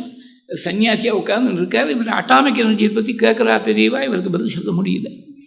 எந்த ஃபீல்டாக இருந்தாலும் அப்படி தான். ஒரு இங்கிலீஷ் ப்ரொஃபஸர் வெளிநாட்டில் எங்கேயோ is a professor of English, அவருக்கு ஒன்றும் நம்ம சனாதனத்தில் ஒரு பெரிய ஈடுபாடு இல்லை, ஏதோ ஒரு வெக்கேஷனுக்காக வந்திருக்கார். ஆற்றுல இருக்கிறவா எல்லாரும் அன்றைக்கின்னு கிளம்பி பெரியவா தர்ஷனத்துக்காக கிளம்பிட்டு இருக்கா. தனியாக உட்காந்து நம்ம என்ன பண்ண போகிறோம், ஃபார் சேக் ஆஃப் கம்பெனியாக வாழ்ந்துட்டு போகலாமேன்னு ஏதோ வேனில் ஏறி போயிருக்கா. பெரியவா தேனம்பாக்கத்துலையோ எங்கேயோ இருக்கிற போது ஒரு 10 பேர் போயிருக்கா வேனில். அவட வேணையும் விட்டா பெரியவா. இவரை மாத்திரம் ஊர் என்ன பேர் என்ன எங்கேயிருந்து வந்திருக்கேன் எல்லாம் கேட்டேன். இவருக்கு கொஞ்சம் ஒரு கர்வம் வந்திருக்கு, நம்ம நிறைய இங்கிலீஷ் படிச்சிருக்கோம். இவர் 12 வயசில் சன்னியாசம்னு சொல்கிறா, மூக்க பிடிச்சி உட்காந்து இவருக்கு என்ன உலகத்தை பற்றி என்ன தெரியும் அப்படின்னு நினச்சின்னு போயிருக்கார். I am a professor of English அப்படின்னு சொல்லியிருக்கார். இங்கிலீஷ்லேயே நினைப்பியோ ரொம்ப பெருமையாக ஆமான்னார் அவர். பக்கத்தில் ஒரு அம்மா, வயசான அம்மா, அந்த அம்மாவை சுட்டி காட்டி 50 வருஷமாக இந்த அம்மா வந்துட்டுருக்கா இந்த தரிசனத்துக்காக. குடும்பத்தில் எத்தனையோ மேலுகளெல்லாம் பார்த்துட்டா, ரொம்ப கஷ்டப்பட்டுருக்கா, சௌக்கியமாக வந்திருக்கா, கஷ்டப்பட்டுருக்கா. எல்லா காலங்கள்லேயும் என் தரிசனத்தை மாத்திரம் விடலை, எப்போதும் தரிசனம் பண்ணிட்டு இருப்பேன். அவளுடைய மனஸ்திதியை சொல்கிறதுக்கு உங்கள் இங்கிலீஷில் ஏதாவது ஒரு வார்த்தை இருக்கோ அப்படின்னு கேட்டா பெரியவா.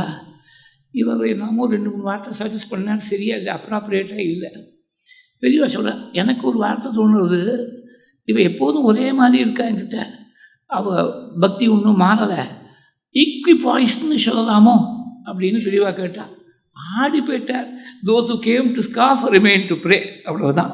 அதாவது அந்த எந்த ஃபீல்டாக இருந்தாலும் சரி, அவளுக்கு தெரியாத விஷயமே ஒன்றும் கிடையாது, எல்லாம் தெரியும் அவளுக்கு.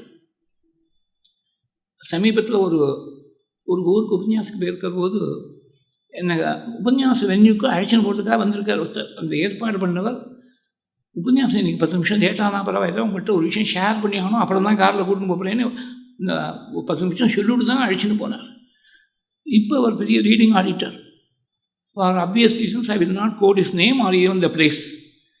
அன்றைக்கி அவர் he was an aspiring chartered accountant.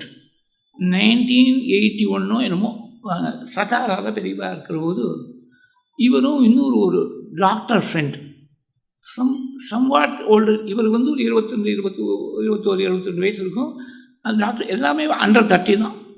2 பேரும் பெரியவா விஷயத்துக்காக போகலான்னு நினச்சிட்டு கிளம்பினா, கோயம்புத்தூர்லேருந்து ஏதோ ட்ரெயின் பிடிச்சிருக்கா. அங்கே அந்த டிடி பரவாயில்லை, நான் உங்களுக்கு அடுத்த ஸ்டேஷனில் வரும்போது ரெகுலர் டிக்கெட் கொடுத்துட்றேன், பர்த்தை கொடுத்துட்றேன்னு சொல்லியிருக்கா. சேலம் வந்த உடனே இறக்கி விட்டுட்டோம். அடுத்து வேறு ஒரு டிடி வந்துவிட்டான், இறக்கி விட்டான். தேர் இஸ் நோ பர்த் அவைலபிள்னு இறக்கி விட்டுட்டான். என்ன பண்ணுறது ஒன்றும் தெரியல. வெளியில் வந்தால் ஏதோ ஒரு பஸ் இருக்குது, நேராக பெங்களூர் போயிடும், பெங்களூர்லேயும் சதாக போய்க்கலாம் அப்படின்னு சொல்லிவிட்டு அந்த பஸ்ஸு 40 பேர் கெப்பாசிட்டி, 18 பேர் ஆல்ரெடி போர்டட் த பஸ். அவள் bus private bus minimum 50% occupancy இருந்தால் தான் பஸ் எடுக்க முடியும். இவள் 2 பேர் போயிருக்கா, போனோடனே 50% ஆகிடுச்சு. 18 பேர் இருந்தால் இவள் 2 பேர் போனோடனே 20 பேர், 40 பேர் கெப்பாசிட்டி பஸ்ஸில் 20 பேர். நீங்கள் ஒரு லெட்டர் மாத்திரம் எழுதி கொடுங்கோ, எங்கள் மேனேஜ்மெண்ட்டுக்கு நாங்கள் ஆன்சர் பண்ணி ஆனோம். ஏதோ கிடுக்கிட்டுன்னு ஏதோ திருக்கி கொடுத்தேன் அப்படின்னா அந்த பஸ்ஸானது ராத்திரி கிளம்பி காத்தால 5:45 மணிக்கு பெங்களூரில் போய் சேர்ந்துருக்கு. பெரியவா ஒவ்வொரு இடத்துலையும் unseen hand of providence how it has guided him. அதுக்காக சொல்கிறேன். 5:45 மணிக்கு இறங்கி பெங்களூர் தெரியும், அந்த மெஜஸ்டிக்குங்கிற பஸ் ஸ்டாண்டில் போய் எதிர்த்தாப்புல இல்லை, ஒரு 5 நிமிஷம் 10 நிமிஷத்தில் ரயில்வே ஸ்டேஷன் போயிடலாம். இந்த 6:10க்கு ஒரு ட்ரெயின் இருக்குது சதாரா போகிறதுக்கு. அந்த காலத்தில் we are talking of something like 4 decades back.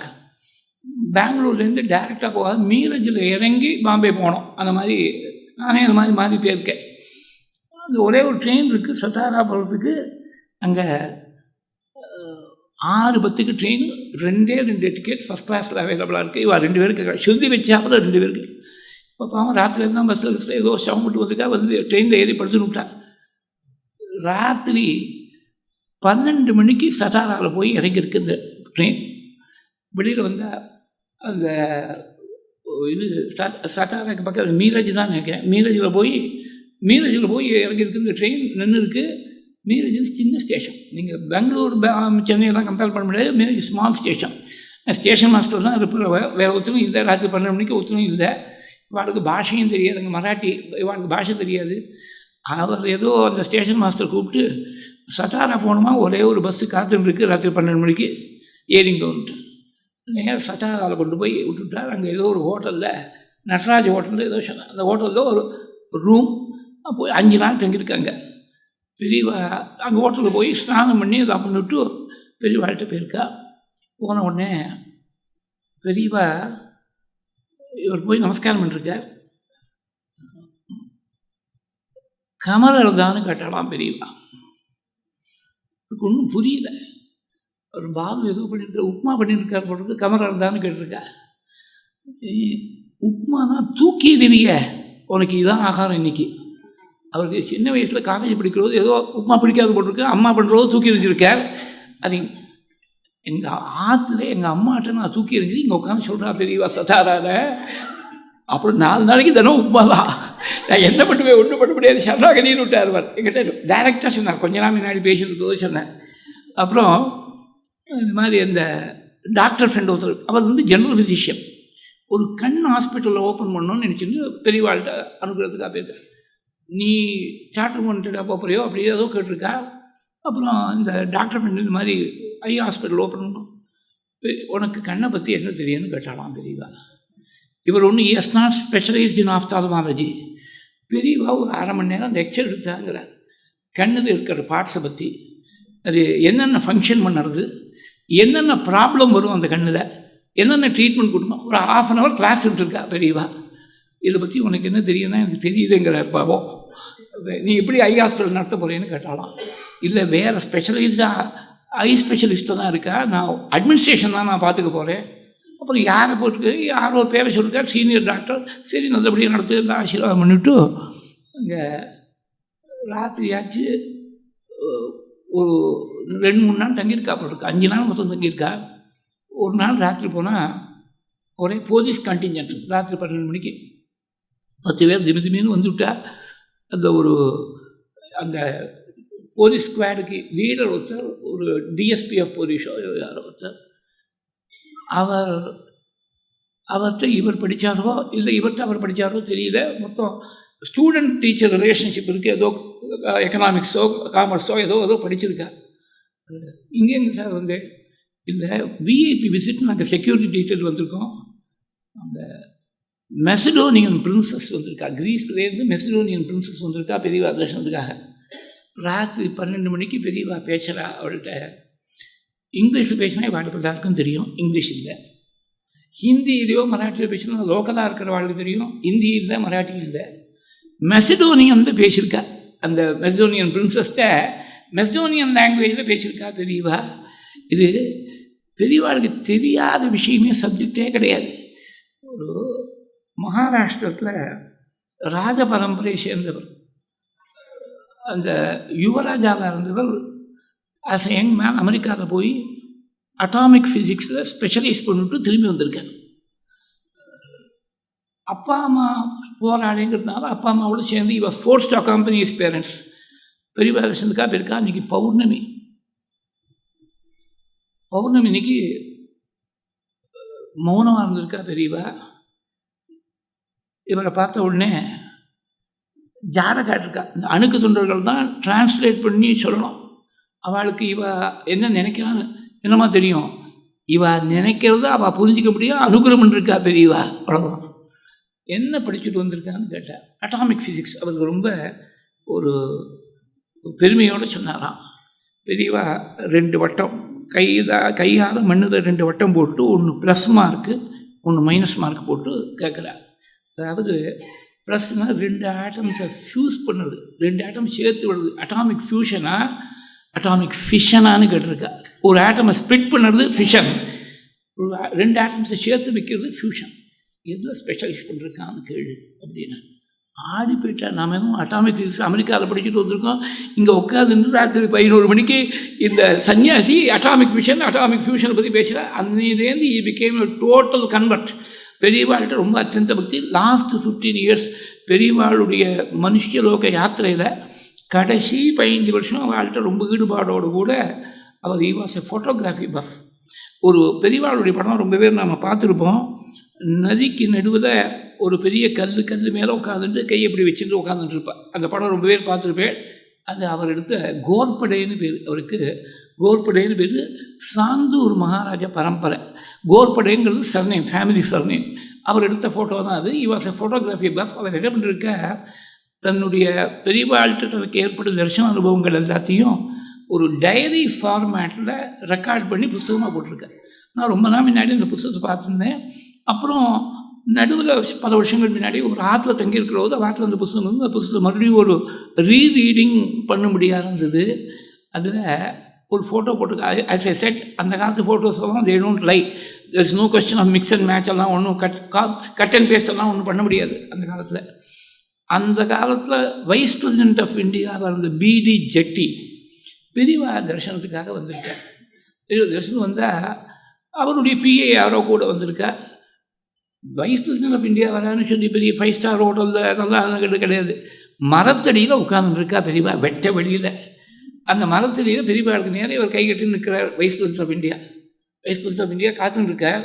இந்த பக்கம் திரும்பி ஒரு பூ தொடுத்துன்னு இருக்கக்கூடிய பூக்காரி அம்மாட்ட ரொம்ப மும்மரமாக பேசிகிட்டு இருக்கா பெரியவா. As if he has no other work in the entire world.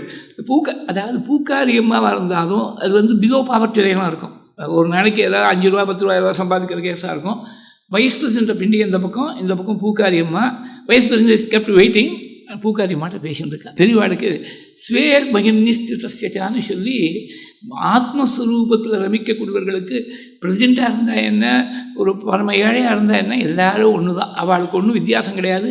அந்த சமதிருஷ்டியோடு இருந்ததுனால தான் ஏன்னா நமக்கு இந்த பிரசிடெண்ட்டாலேயோ பிரைம் மினிஸ்டராலேயோ ஒரு காரியம் ஆகணும்னு நினைக்கிற மட்டும் அவளை முக்கியமாக நாம் நினைக்க முடியாது இருக்குது. யாராலையும் ஆக வேண்டியது ஒன்றும் இல்லை. அவளுக்கு தான் பெரியவாளால் அவள் அனுகிரகம் வேணும்னு அவள் வந்திருக்கா. அதனால் அவளை அவமதிச்சாங்க இல்லை. அது பேசின்னு இருக்கா, நடுவில் வந்திருக்கார் வைஸ் பிரசிடென்ட்டு. இந்த பேச்சை முடிச்சுட்டு வைஸ் பிரசிடென்ட் கவனிச்சிருக்கா பெரியவா. இன்னொரு சமயம் President of India Sanjeeva Reddy wanted to meet his holiness. உடனே யாத்திரை இருக்கு அந்த 78லேருந்து 84 நினைக்கிறேன். அந்த லோக்கல் டிஸ்ட்ரிக்ட் கலெக்டருக்கு மெசேஜ் வந்துவிட்டு ராஷ்டிரபதி பவன்லேருந்து. பிரசிடென்ட் ஆஃப் இந்தியான்னு சொன்னால் கலெக்டரேட் முழுக்க ஒரேடியாக கேப்டன் ஸ்டோர்ஸ் உடனே ஆள் அனுப்பிச்சு அது ஏதோ ஒரு குறிப்பிட்ட ஒரு 15 நாள் கழித்து எங்கேயோ விசிட்டுக்கு வர போகிறார் பிரசிடென்ட் ஆஃப் இந்தியா. எங்கே இருப்பா பெரியவாளை, எங்கே தரிசனம் பண்ணாங்க, எங்கே இருப்பான்னு யாருக்கும் தெரியாது. சித்தம்போக்கு சிவம்போக்கு அங்கே மேட்டூர் சுவாமிகள்னு அப்புறமா சன்னியாசம் வாங்கியிருந்தார். அப்போ மேட்டூர் ராஜகோபால் பிரம்மச்சாரியாக இருக்கிறது பெரியவாழ்கிட்ட ரொம்ப நாள் கைங்கரியம் பண்ணிருக்கேன். அப்போ கலெக்டரேட்லேருந்து யாரோ வந்து கேட்டிருக்கா. பெரியவா மௌனம். பெரியவாழ்கிட்ட ஒன்றும் கேட்க முடியாது, கேட்டாலும் பதில் வராது. மௌனம் கரைஞ்ச அப்புறம் சொல்கிறேன், ஃபோன் நம்பரை மாத்திரம் வாங்கி வச்சுருக்காரு இவர். ஃபோன் அந்த காலத்தில் செல்லெல்லாம் கிடையாது. எங்கேயாவது ஒரு போஸ்ட் ஆஃபீஸு, ஒரு பேங்க்கு, ஒரு கிராமத்துலேயே 2-3 லேண்ட்லைன் தான் இருக்கும். எல்லா வீட்லேயும் லேண்ட்லைன் கிடையாது. ஒரு ஊர்லேயே பார்த்தீங்கன்னா 2-3 லேண்ட்லைன் தான் இருக்கும். அந்த மாதிரி எங்கேயோ மௌனம் கரைஞ்சப்புறம் 4 நாள் கழித்து இந்த மாதிரி பிரசிடெண்ட் வந்து பார்க்கணுன்னு ஆசைப்படுறாரு. பெரியவாளை எங்கே தரிசனம் பண்ணான்னு ஏதோ கேட்டிருக்காரு. ஏதோ ஒரு இடத்த சொல்லி அங்கே வந்து இந்த தேதியில் வர சொல்லு அப்படின்னு சொல்லிவிட்டா பெரியவா. உடனே பக்கத்தில் எங்கேயோ ஒரு போஸ்ட் ஆஃபீஸ்லையோ எங்கேயோ போய் லேண்ட்லைனில் ஃபோன் பண்ணி அந்த கலெக்டரேட்டுக்கு அந்த அஃபீஷியல்ஸுக்கு இன்ஃபர்மேஷன் கொடுத்துட்டா. அவன் என்ன பண்ணிவிட்டா, அந்த குறிப்பிட்ட தேதி as the date comes closer presidential விசிட்னாக்க literally red carpet is rolled.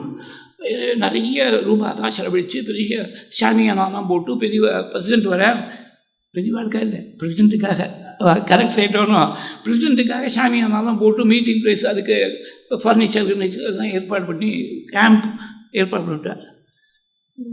நாளைக்கு காத்தால பெரியவா பிரசிடெண்ட் வராருனாக்கா முதல் நாள் ராத்திரி 12 மணிக்கு பெரியவா கேட்குறேன், என்ன இதெல்லாம் என்னமோ ஏற்பாடு பண்ணிட்டுருக்காரு, ஒன்றும் தெரியாத மாதிரி பெரியவா கேட்டால். பிரசிடெண்ட் நாளைக்கு வராரு, பெரியவாளை தரிசனத்துக்காக வராரு. திடீர்னு பெரியவா வச்சுட்டா அங்கே ஒரு கோவில், பிராச்சீனமான கோவில். அங்கே ஒரு சின்ன ஒரு அறை, 2 பேருக்கு மேலே இருக்க முடியாது அந்த ரூமில். ரொம்ப ஆன்டி ரூம் மாதிரி ஒரு சின்ன ரூம். அந்த ஜன்னலுக்கு பதிலாக அங்கேயே ஒரு ஓப்பனாக அந்த செமெண்ட்லேயே அது மாதிரி இருக்கும் பாருங்க, ஸ்ட்ரக்சர் மாதிரி ஜாதி போட்டு அந்த மாதிரி ஏதோ போட்டு அந்த காலத்தில் ஏதோ கட்டி வச்சுருக்கா. அந்த ஜாதி வழியாக அவரோட கூட வரவாள்லாம் தரிசனம் பண்ணிக்கிட்டோம். நான் 1 மணி நேரம் ஜபத்தை முடிச்சுன்னு இந்த டயத்துக்கு வந்து விட்றேன். பிரசிடெண்ட்டை மாத்திரம் இந்த உள்ள ரூமில் விட்டுடுங்கோ, அவரோட கூட வரக்கூடிய என்டர்டேஜர்லாம் அந்த ஜாதி வழியாக பார்த்துன்னு போட்டோம் அப்படின்னு விட்டா பெரியவா. அவன் பண்ணி வச்சுருக்க சாமியானா வேஸ்ட்டு. பெரியவாள்கிட்ட போய் சொல்ல முடியுமா? ஒன்றும் சொல்ல முடியாது. 1 மணி நேரம் ஜபத்தை முடிச்சுட்டு வந்தால் அவர் சஞ்சீவ ரெட்டி வந்தால் உள்ளே ஏதோ பேசியிருந்தார், தெலுங்குலேயே பேசியிருந்தார். அவரோட கூட வந்துருக்கவாள்னா வெளியிலேருந்து தரிசனம் பண்ணின்னு போனான். அப்புறம் அவர் பிரசாதம் கொடுத்து அனுப்பிச்சாச்சு. ஒரு ஆர்டிக்கல் எழுதி பப்ளிஷ் பண்ண சொன்னான். பக்கத்தில் இருக்கிற ஒரு வேத பாடசாலைக்கு 2000 ரூபா டொனேஷன் கொடுத்துருக்காரு பிரசிடெண்ட்டு. இதை ஹைலைட் பண்ணி அனுப்பு அப்படின்னா. எதுக்கு ஹைலைட் பண்ண சொன்னாலும் யாருக்கும் தெரியாது. பிரசிடெண்ட் ஆஃப் இந்தியாவாக இருந்து வெறும் 2000 ரூபா தான் கொடுத்துருக்கார். அதை ஹைலைட் பண்ணுறதுக்காக சொன்னாலும் சொல்லியிருக்கலாம், தெரியாது, அவங்களுக்கு தெரியாது. அதாவது எதுக்காக சொல்கிறேன், பிரசிடெண்ட் ஆஃப் இந்தியாவாக இருந்தாலும் பிரைம் மினிஸ்டராக இருந்தாலும் அவார்டுக்கு எல்லாம் ஒரே மாதிரி தான். அதனால தான் பாலகிருஷ்ண ஜோஷின்னு எஜுகேஷனிஸ்ட் இருந்தார். அவருடைய பேரன் கூட இப்போ அப்பப்போ ஃபோன் பண்ணிட்டு இருப்பார் என்கிட்ட. அவர் ஒரு பப்ளிக் மீட்டிங்கில் பேசுகிற போது, it requires singular misfortune of the highest order to escape the impartial gaze of His Holiness. ஜென்மாந்திரத்தில் ரொம்ப பாப்பம் மூட்டை சேர்ந்ததுனால தான் பெரியவாளுடைய கட்டாட்சம் படாமல் இருக்குங்கிறத ரொம்ப அழகாக இங்கிலீஷில் அது மாதிரி சொல்லிட்டு போயிட்டார்.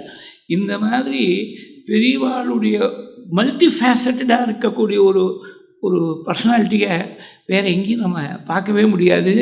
பெரியவாளுடைய கருணைன்னு எடுத்திருந்தாலும், சர்வஜத்துவம்னு எடுத்திருந்தாலும், அவளுக்கு தெரியாத சப்ஜெக்ட் கிடையாது. தீர்க்க திருஷ்டியோட இப்போ சமீபத்தில் வேதவியாசத்தில் புவனத்தில் வந்து போன வியாழக்கிழமை அன்றைக்கி அங்கே அவர் காசி விஸ்வநாதையர்னு எல்லோரும் அவர் சிஷ்யாவுக்கு தான் குருஜி. அவர் பிரம்மச்சாரியாகவே இருந்து பண்ணியிருக்கார். எங்கிட்ட பேசும்போது சொன்னார், அவர் பர்சனல் பூஜையில் ஒரு மரகத லிங்கம் ஒன்று வச்சுருக்கார். ராஜராஜேஸ்வரியோடு சேர்ந்து ஒரு மரகத லிங்கம். அந்த மரகத லிங்கம் 26 வருஷம் முன்னாடி எனக்கு வந்தது.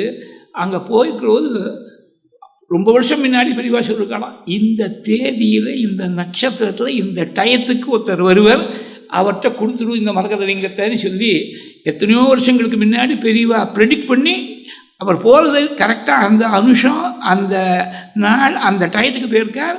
அந்த மரகத லிங்கம் இவருக்கு பூஜைக்கு வந்துடுது, தன்னுடைய பர்சனல் பூஜைக்கு வந்துடுது. இந்த தீர்க்க திருஷ்டி பெரியவாளுடைய வாக்கு என்றைக்கோ நடக்க வேண்டிய விஷயத்தை முன்னாடி சொல்லிட்டு போயிருக்கார். அது ஒன்றும் நினச்சே பார்க்க முடியாத பரமேஸ்வர சுரூபமாக இருந்திருக்கா பெரியவா. இந்த பெரியவாளுடைய பெருமையாக நாம் அதில் ஒரு சின்ன ஒரு திவிதை நமக்கு கிடைச்சதுன்னா அந்த அனுபவம் கிடைச்சாலே ஜென்மா முழுக்க நினச்சி நாம் சந்தோஷப்பட வேண்டிய ஒரு பெரிய விஷயமா இருக்குது. இந்த பெரியவாளுடைய பெருமையை பற்றி கொஞ்ச நாள் உங்களோட சேர்ந்து ஷேர் பண்ணிக்கிறதுக்கு ஒரு வாய்ப்பை நம்ம சுரேஷ் சார் அவர்கள் கொடுத்தா. இன்றைக்கி சொல்லிகிட்டே போனால் சந்தியாகாலம் வந்துடுச்சு ஏற்கனவே. ஆனால் யாரோ கேட்டால் இங்கேன்னு இல்லை, எங்கே கேட்டால் ஞாபகம் இல்லை. 5லேருந்து 7 உபன்யாசம் பண்ணுவேடான்னு கேட்டால் நான் பண்ணுறது இல்லை. இன்னும் 4லேருந்து 6:30க்குள்ளே முடிச்சுக்கணும். இல்லை 7 மணிக்கு ஆரம்பித்து அப்புறம் 9 மணி மட்டும் சொல்லணும். அதனால் இந்த ஏற்கனவே இது 6:45 ஆகிடுது. அதனால் சந்தியா காலத்தை அதிக்கிரமித்து சொல்ல வேண்டாம். பெரியவாளை ஸ்மரிக்கிறதுக்கு இன்றைக்கி ஒரு வாய்ப்பு கிடைச்சிது, ஒரு பெரிய பாக்கியம் நமக்கு. இந்த சாதுர்மாசியம் ஆரம்பிச்சது, சாதுர்மாசிய காலத்தில் பெரியவாளை ஸ்மரிக்கக்கூடிய ஒரு பாக்கியம் கிடைச்சிது. பெரியவாளை நாம் போய் என்ன பிரார்த்திக்கிறது? எத்தனை ஜென்மம் எடுத்தாலும் சின்ன குழந்தையாக இருந்தால் 2 வயசு 3 வயசு குழந்தைய மெயின் ரோடில் ஹைவே டிராஃபிக் இருக்குது, அப்படி விட்டுடுவோமா? கையை பிடிச்சி ஜாகிரதையாக அன்னட பக்கம் கூட்டின்னு போகிற மட்டும் பிடிச்சி கூட்டின்னு போவோமே. அந்த மாதிரி நான் சின்ன குழந்தையாட்டமாக இருக்கேன். என்னை எத்தனை ஜென்மம் எடுத்தாலும் நீங்கள் தான் கையை பிடிச்சி அழைச்சின்னு போய் உங்கள் சரணத்தில் வந்து சேர்ற மட்டும் உறுதுணையாக இருக்கணும்னு பெரியவாளை பிரார்த்திக்கிறத தவிர நாம் வேறு செய்யறதுக்கு ஒன்றும் இல்லை. அந்த பெரியவாளுடைய அனுகிரகம் நமக்கு ஈகத்துக்கும் பரத்துக்கும் வேணுங்கிற சகல க்ஷேமங்களையும் கொடுக்கணும் அப்படின்னு பிரார்த்தித்து பெரியவாளுடைய சரணத்தில் உங்கள் ஒவ்வொருத்தருடைய சார்பதையும் அடியனுடைய சொந்த சார்பதையும் அனந்த கோடி வந்தனங்களை சமர்ப்பணம் பண்ணி பெரியவாளுடைய அனுகிரகம் பரிபூர்ணமாக எல்லாருக்கும் இருக்கணும்னு பிரார்த்தித்து இந்த வாய்ப்பை கொடுத்த சுரேஷ் சார் அவர்களுக்கும் அவள் குடும்பத்தை சேர்ந்தவள் எல்லாருக்கும் பெரியவாளுடைய அனுகிரகம் பரிபூர்ணமாக இருக்கணும்னு பிரார்த்தித்து அவள் செய்யக்கூடிய நல்ல காரியங்கள்லாம் தொடர்ந்து மேலே மேலே உத்தரோத்தர அபிவிருத்தியோடு ஆஞ்சநேயர் கோயில் இன்னும் 3 மாதத்தில் ரெடி ஆகிடும். அவள் சொல்கிறது இது பார்த்தாக்க உத்தராயணத்தில் கும்பாபிஷேகம் ஆகிடும் போல் இருக்குது. அந்த மாதிரி தை பிறந்த உடனே கும்பாபிஷேகம் ஆகிற மாதிரி சாதாரணமாக ஒரு பழமொழி ஒன்று உண்டு. ஆஞ்சநேயரை பற்றி அவர் சொல்லி ஆரம்பிச்சிருந்தான், நான் ஆஞ்சநேயரை சொல்லி முடிச்சு விட்றேன். அடி உதவுற மாதிரி அண்ணன் தம்பி உதவ மாட்டான் அப்படின்னு ஒரு பழமொழி. அதுக்கு நாம் ரொம்ப தப்பாக அர்த்தம் பண்ணிகிட்ருக்கோம். அதாவது அடித்தா தான் 4 செவிட்டில் சாத்தினால்தான் காரியம் ஆகும் அப்படின்னு அர்த்தம் பண்ணிகிட்ருக்கோம். அந்த அர்த்தம் இல்லை. அதாவது பெரியவா ரொம்ப அபூர்வமாக அர்த்தம் சொல்லியிருக்கா. திருவடின்னு பேர். வைஷ்ணவ சம்பிரதாயத்தில் கருடாழ்வாருக்கு பெரிய திருவடின்னு பேர், ஆஞ்சநேயருக்கு இளைய திருவடி சிறிய திருவடின்னு சில பேர் சொல்லுவாள். ஐ ப்ரிஃபர் தி யூசேஜ் ரொம்ப சீரியவர், அதனால் அவருக்கு சிறிய திருவடி சொல்ல வேண்டாம், இளைய திருவடி அப்படின்னு சொல்லலாம். இந்த 2 பேரும் பண்ணியிருக்கக்கூடிய கைங்கரியம், பகவானுக்கு பண்ணியிருக்கக்கூடிய கைங்கரியம் அண்ணா தம்பிகள் கூட செய்ய முடியாத அளவுக்கு கைங்கரியம் இருக்கு. அதனால் அடி உதவுற மாதிரி அண்ணன் தம்பி உதவ மாட்டார்னு சொன்னாக்க, இங்கே பாருங்க, ஒரே ஒரு எக்ஸாம்பிள் சொல்கிறேன். சித்திரக்கூடத்தில் வரங்கடம் தான் வரவும் பெரிய வருஷம் அது, நான் ஒன்றும் சொல்ல. எப்படியாவது ராமரை திருப்பி அழைச்சிட்டு போய் ராமருக்கு தான் பட்டாட்சியம் பண்ணி வைக்கணும்னு வரங்கடம் தான். பித்ருவாக்கிய பரிபாலனம் நான் திரும்பி வர முடியாது, அயோத்திக்கு 14 வருஷம் காட்டில் தான் இருந்தாங்க. பரதன் போய் ராஜ்யத்தை ஏற்றுக்கிறதுக்கு அவனுக்கு மனசு ஒத்துக்கலை. ராஜ்யத்தை ஏற்றுக்காமல் இருந்தால் அப்பா சொன்ன வார்த்தையை பித்ருவாக்கிய பரிபாலனம் பண்ணணும். பரதனுக்கு ராஜ்யம்னு வரம் கொடுத்துருக்க, ராஜ்யத்தை ஏற்றுக்கிறேன்னா இவன் பித்ருவாக்கிய பரிபாலனம் பண்ணாத தோஷம் இவனுக்கு வந்துடுமே, என்னத்தை பண்ணுறது?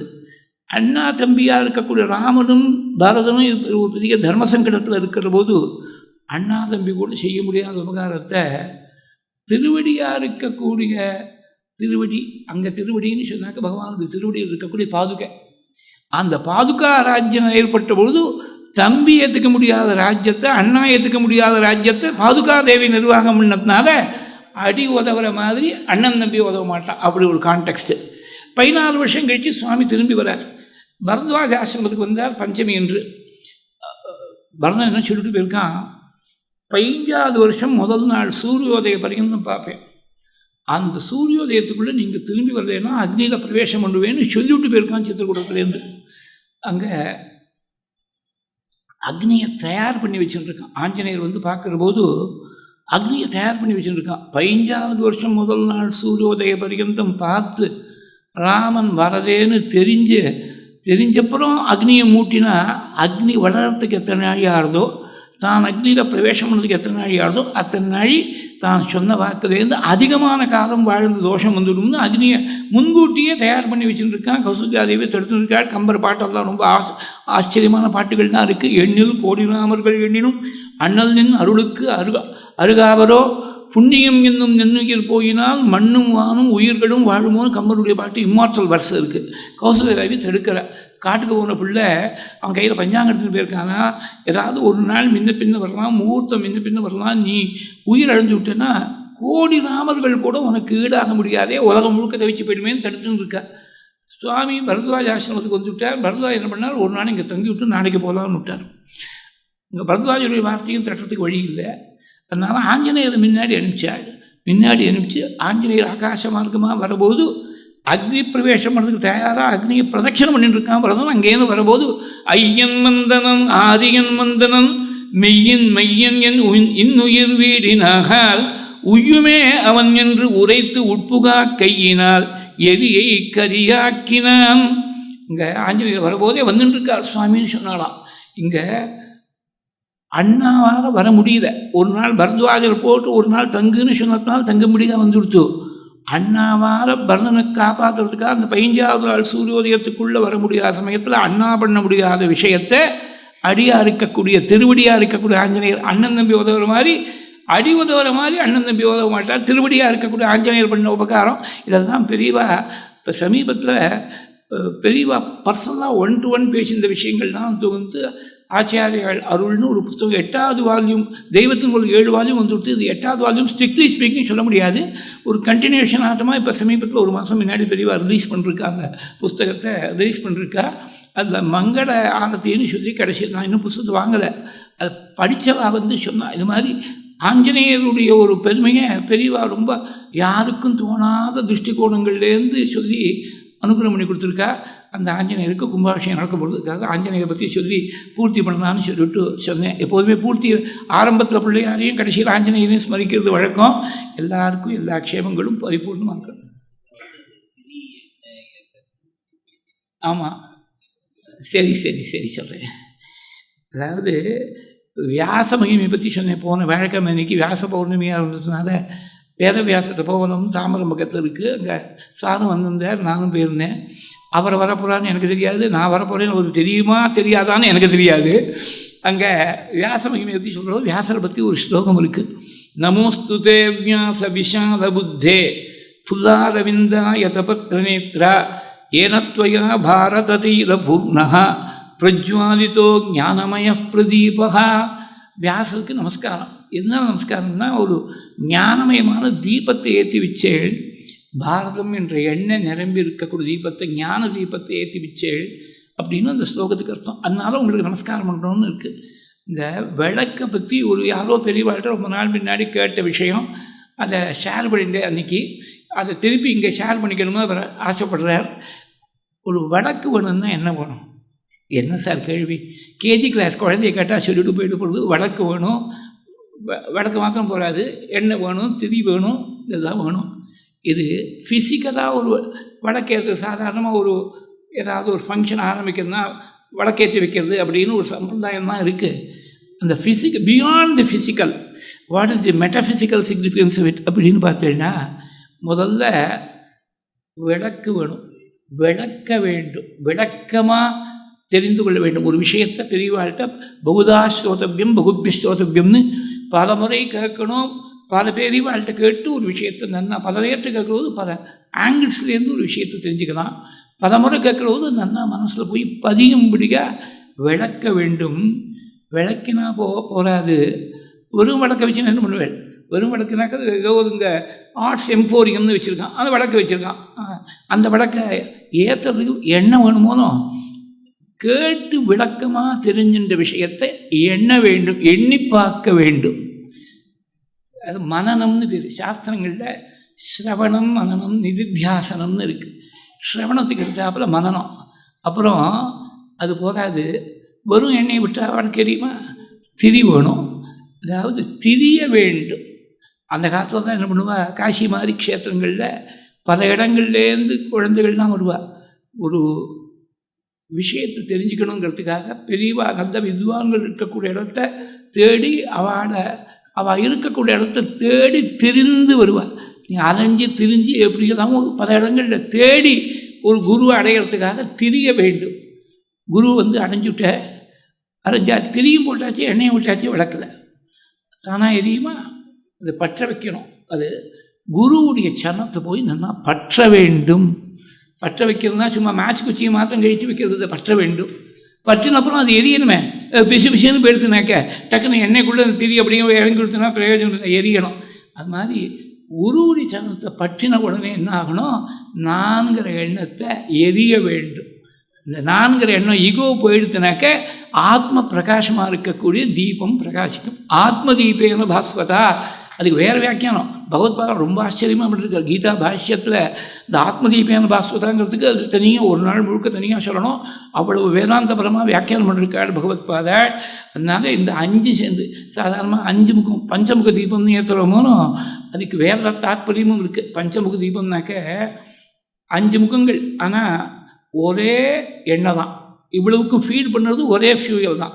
திரி வேணால் 5 போடலாம், ஆனால் ஒரே எண்ணெயிலேருந்து ஒரே எண்ணெயோ நெய்யோ அதுலேருந்து தான் வருது. அது மாதிரி ஒரே விஷயத்தில் 5 பிரிஞ்சு இருக்குது. இந்த 5 பிரிஞ்சு இருக்கிறது தான் 5 இந்திரியங்கள். பஞ்ச இந்திரியங்களும் சேர்ந்து காமனாக ஒரு பிரகாசத்தை கொடுக்கணும்னு சொன்னாக்க இந்த 5க்கும் காமன் கண்ட்ரோலர் மனசு ஒன்றும். அந்த மனசானது ஒருமுகப்பட்டு திரின்னு சொல்கிற போதே பார்த்தீங்கன்னாக்க அது வெவ்வேறு ஸ்டாண்டாக இருந்தால் அதுக்கு திரின்னு பேர் இல்லை. நூல் திரினா நூல் இருக்கக்கூடிய ஸ்டாண்டர்ட் தான் சேர்ந்து ஒன்றா சேர்கிற போது தான் அதுக்கு திரின்னு பேர். அது பிரிஞ்சு இருக்கிற போது திரின்னு பேர் இல்லை, வெறும் நூல்னு பேர். பஞ்சு தனித்தனியாக இருந்துவிட்டால் அதுக்கு திரின்னு பேர் இல்லை, சேர்ந்து ஒன்றா அப்படி ஒரே ஸ்டாண்டாக இருக்கிற போது தான் அதுக்கு திரின்னு பேர். திரியக்கூடிய மனசானது ஒரே ஒரு சிங்கிள் ஃபோக்கஸில் சிங்கிள் பாயிண்டடாக ஃபோக்கஸ் ஆகக்கூடிய சமயத்தில் தான் அது ஞான சுடருக்கு it becomes a conduit for the radiance of knowledge. It becomes a conduit. அது மட்டும் தனித்தனியாக இருக்கிற மட்டும் unless it is focused at one point, unless it is one pointed, it cannot be a conduit for knowledge. அதுதான் நமக்கு தீபம் மூலமாக எடுத்து காட்டுறா. அது பஞ்சமுக தீபம் இருக்குது. இது ஒரு 5 விஷயங்கள்.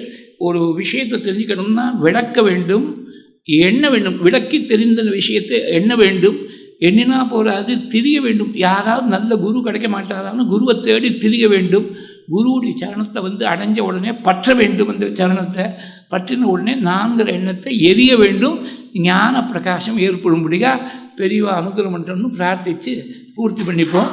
ஐகிரி நந்தினி நந்திதமேதினி விஸ்வ வினோதினி நந்தினுதே गिरिवरविन्द्य शिरोधिनि वासिनि विष्णुविदासिनि जिष्णुनुते भगवति हेशितिकण्ठकुटुम्बिनि भूरि कुटुम्बिनि भूरि कृते जय जय हे महिषासुरमर्दिनि रम्यकपर्दिनि शैलसुते कुन्दसुम बृन्दसम मन्दहसितास्यं नन्दकुल नन्दभरतुन्दलनकन्दं पूतनिजगीतलवधूतदुरितं तं वातपुरनाथमिममातनुहृदब्जे कल्याणरूपाय कलौ जनानां कल्याणदात्रे करुणासुधाब्धे कंवादिदिव्यायुधसत्कराय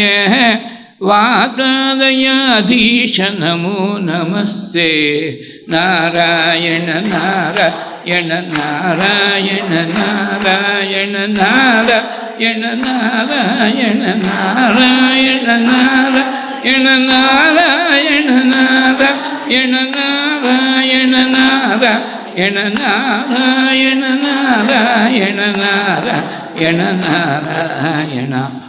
மங்களம் யாதவேந்திராய மகனீய குணாத்மனே வசுதேவதனூஜாய வாசுதேவாய மங்களம்.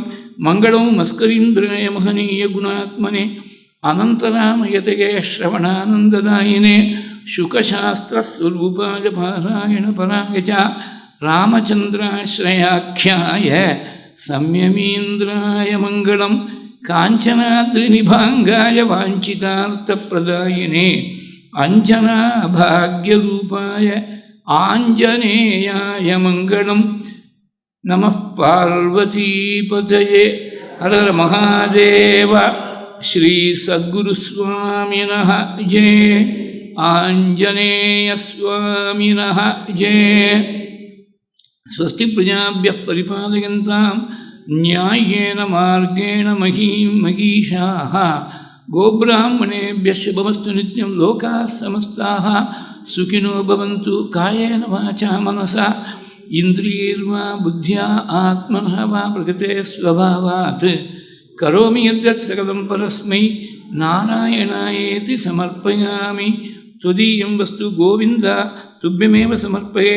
त्वदीयं वस्तु गुर्वग्र्या तुभ्यमेव समर्पये. तेन त्वदङ्घ्रिकमले रतिं मे यच्छ शाश्वतीं यदक्षरबलभ्रष्टं मात्राहीनं तु यद्भवेत् तत्सर्वं क्षम्यतां देवनारायण नमोऽस्तु ते. विसर्गबिन्दुमात्राश्च पदपादाक्षराणि च न्यूनानि च अतिरिक्तानि क्षमस्व. पुरुषोत्तमा क्षमस्व. यदुनन्दना क्षमस्व. குருசத்தமா க்ஷமஸ்வ ஹரிசத்தமா.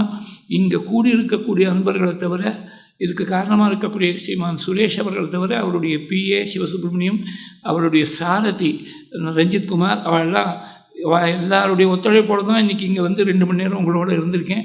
அவளும் அவள் குடும்பத்தை சேர்ந்தவா எல்லாரும் பரமக்ஷேமமாக இருக்கணும்னு பிரார்த்திச்சுக்கிறது. ஸ்ரீ ஹரயே நமஹ. குருவாயூரப்பா சரணம். நாராயண அகில குரு பகவன் நமஸ்தே. வாசுதேவா காமாட்சி குருமூர்த்தே துவாம் நமாமி. காமாட்சி குருவரிய பாதுகே சரணம்.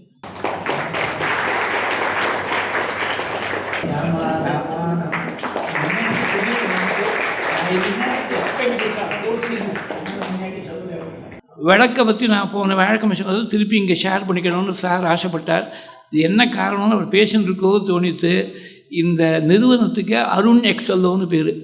அருணருங்கிறது சூரியனுடைய சாரதி. அந்த அருணோதயம் ஏற்பட்ட உடனே சூரியோதயம் ஏற்படும். அதனால் பின்னாடி வரக்கூடிய ஒரு விளக்குக்கு இது முன்னோடியாக இருக்குது. அதனால் அருண்கிறதுனால தான் அவங்களுக்கு தோணித்து வரமோ தெரியும்.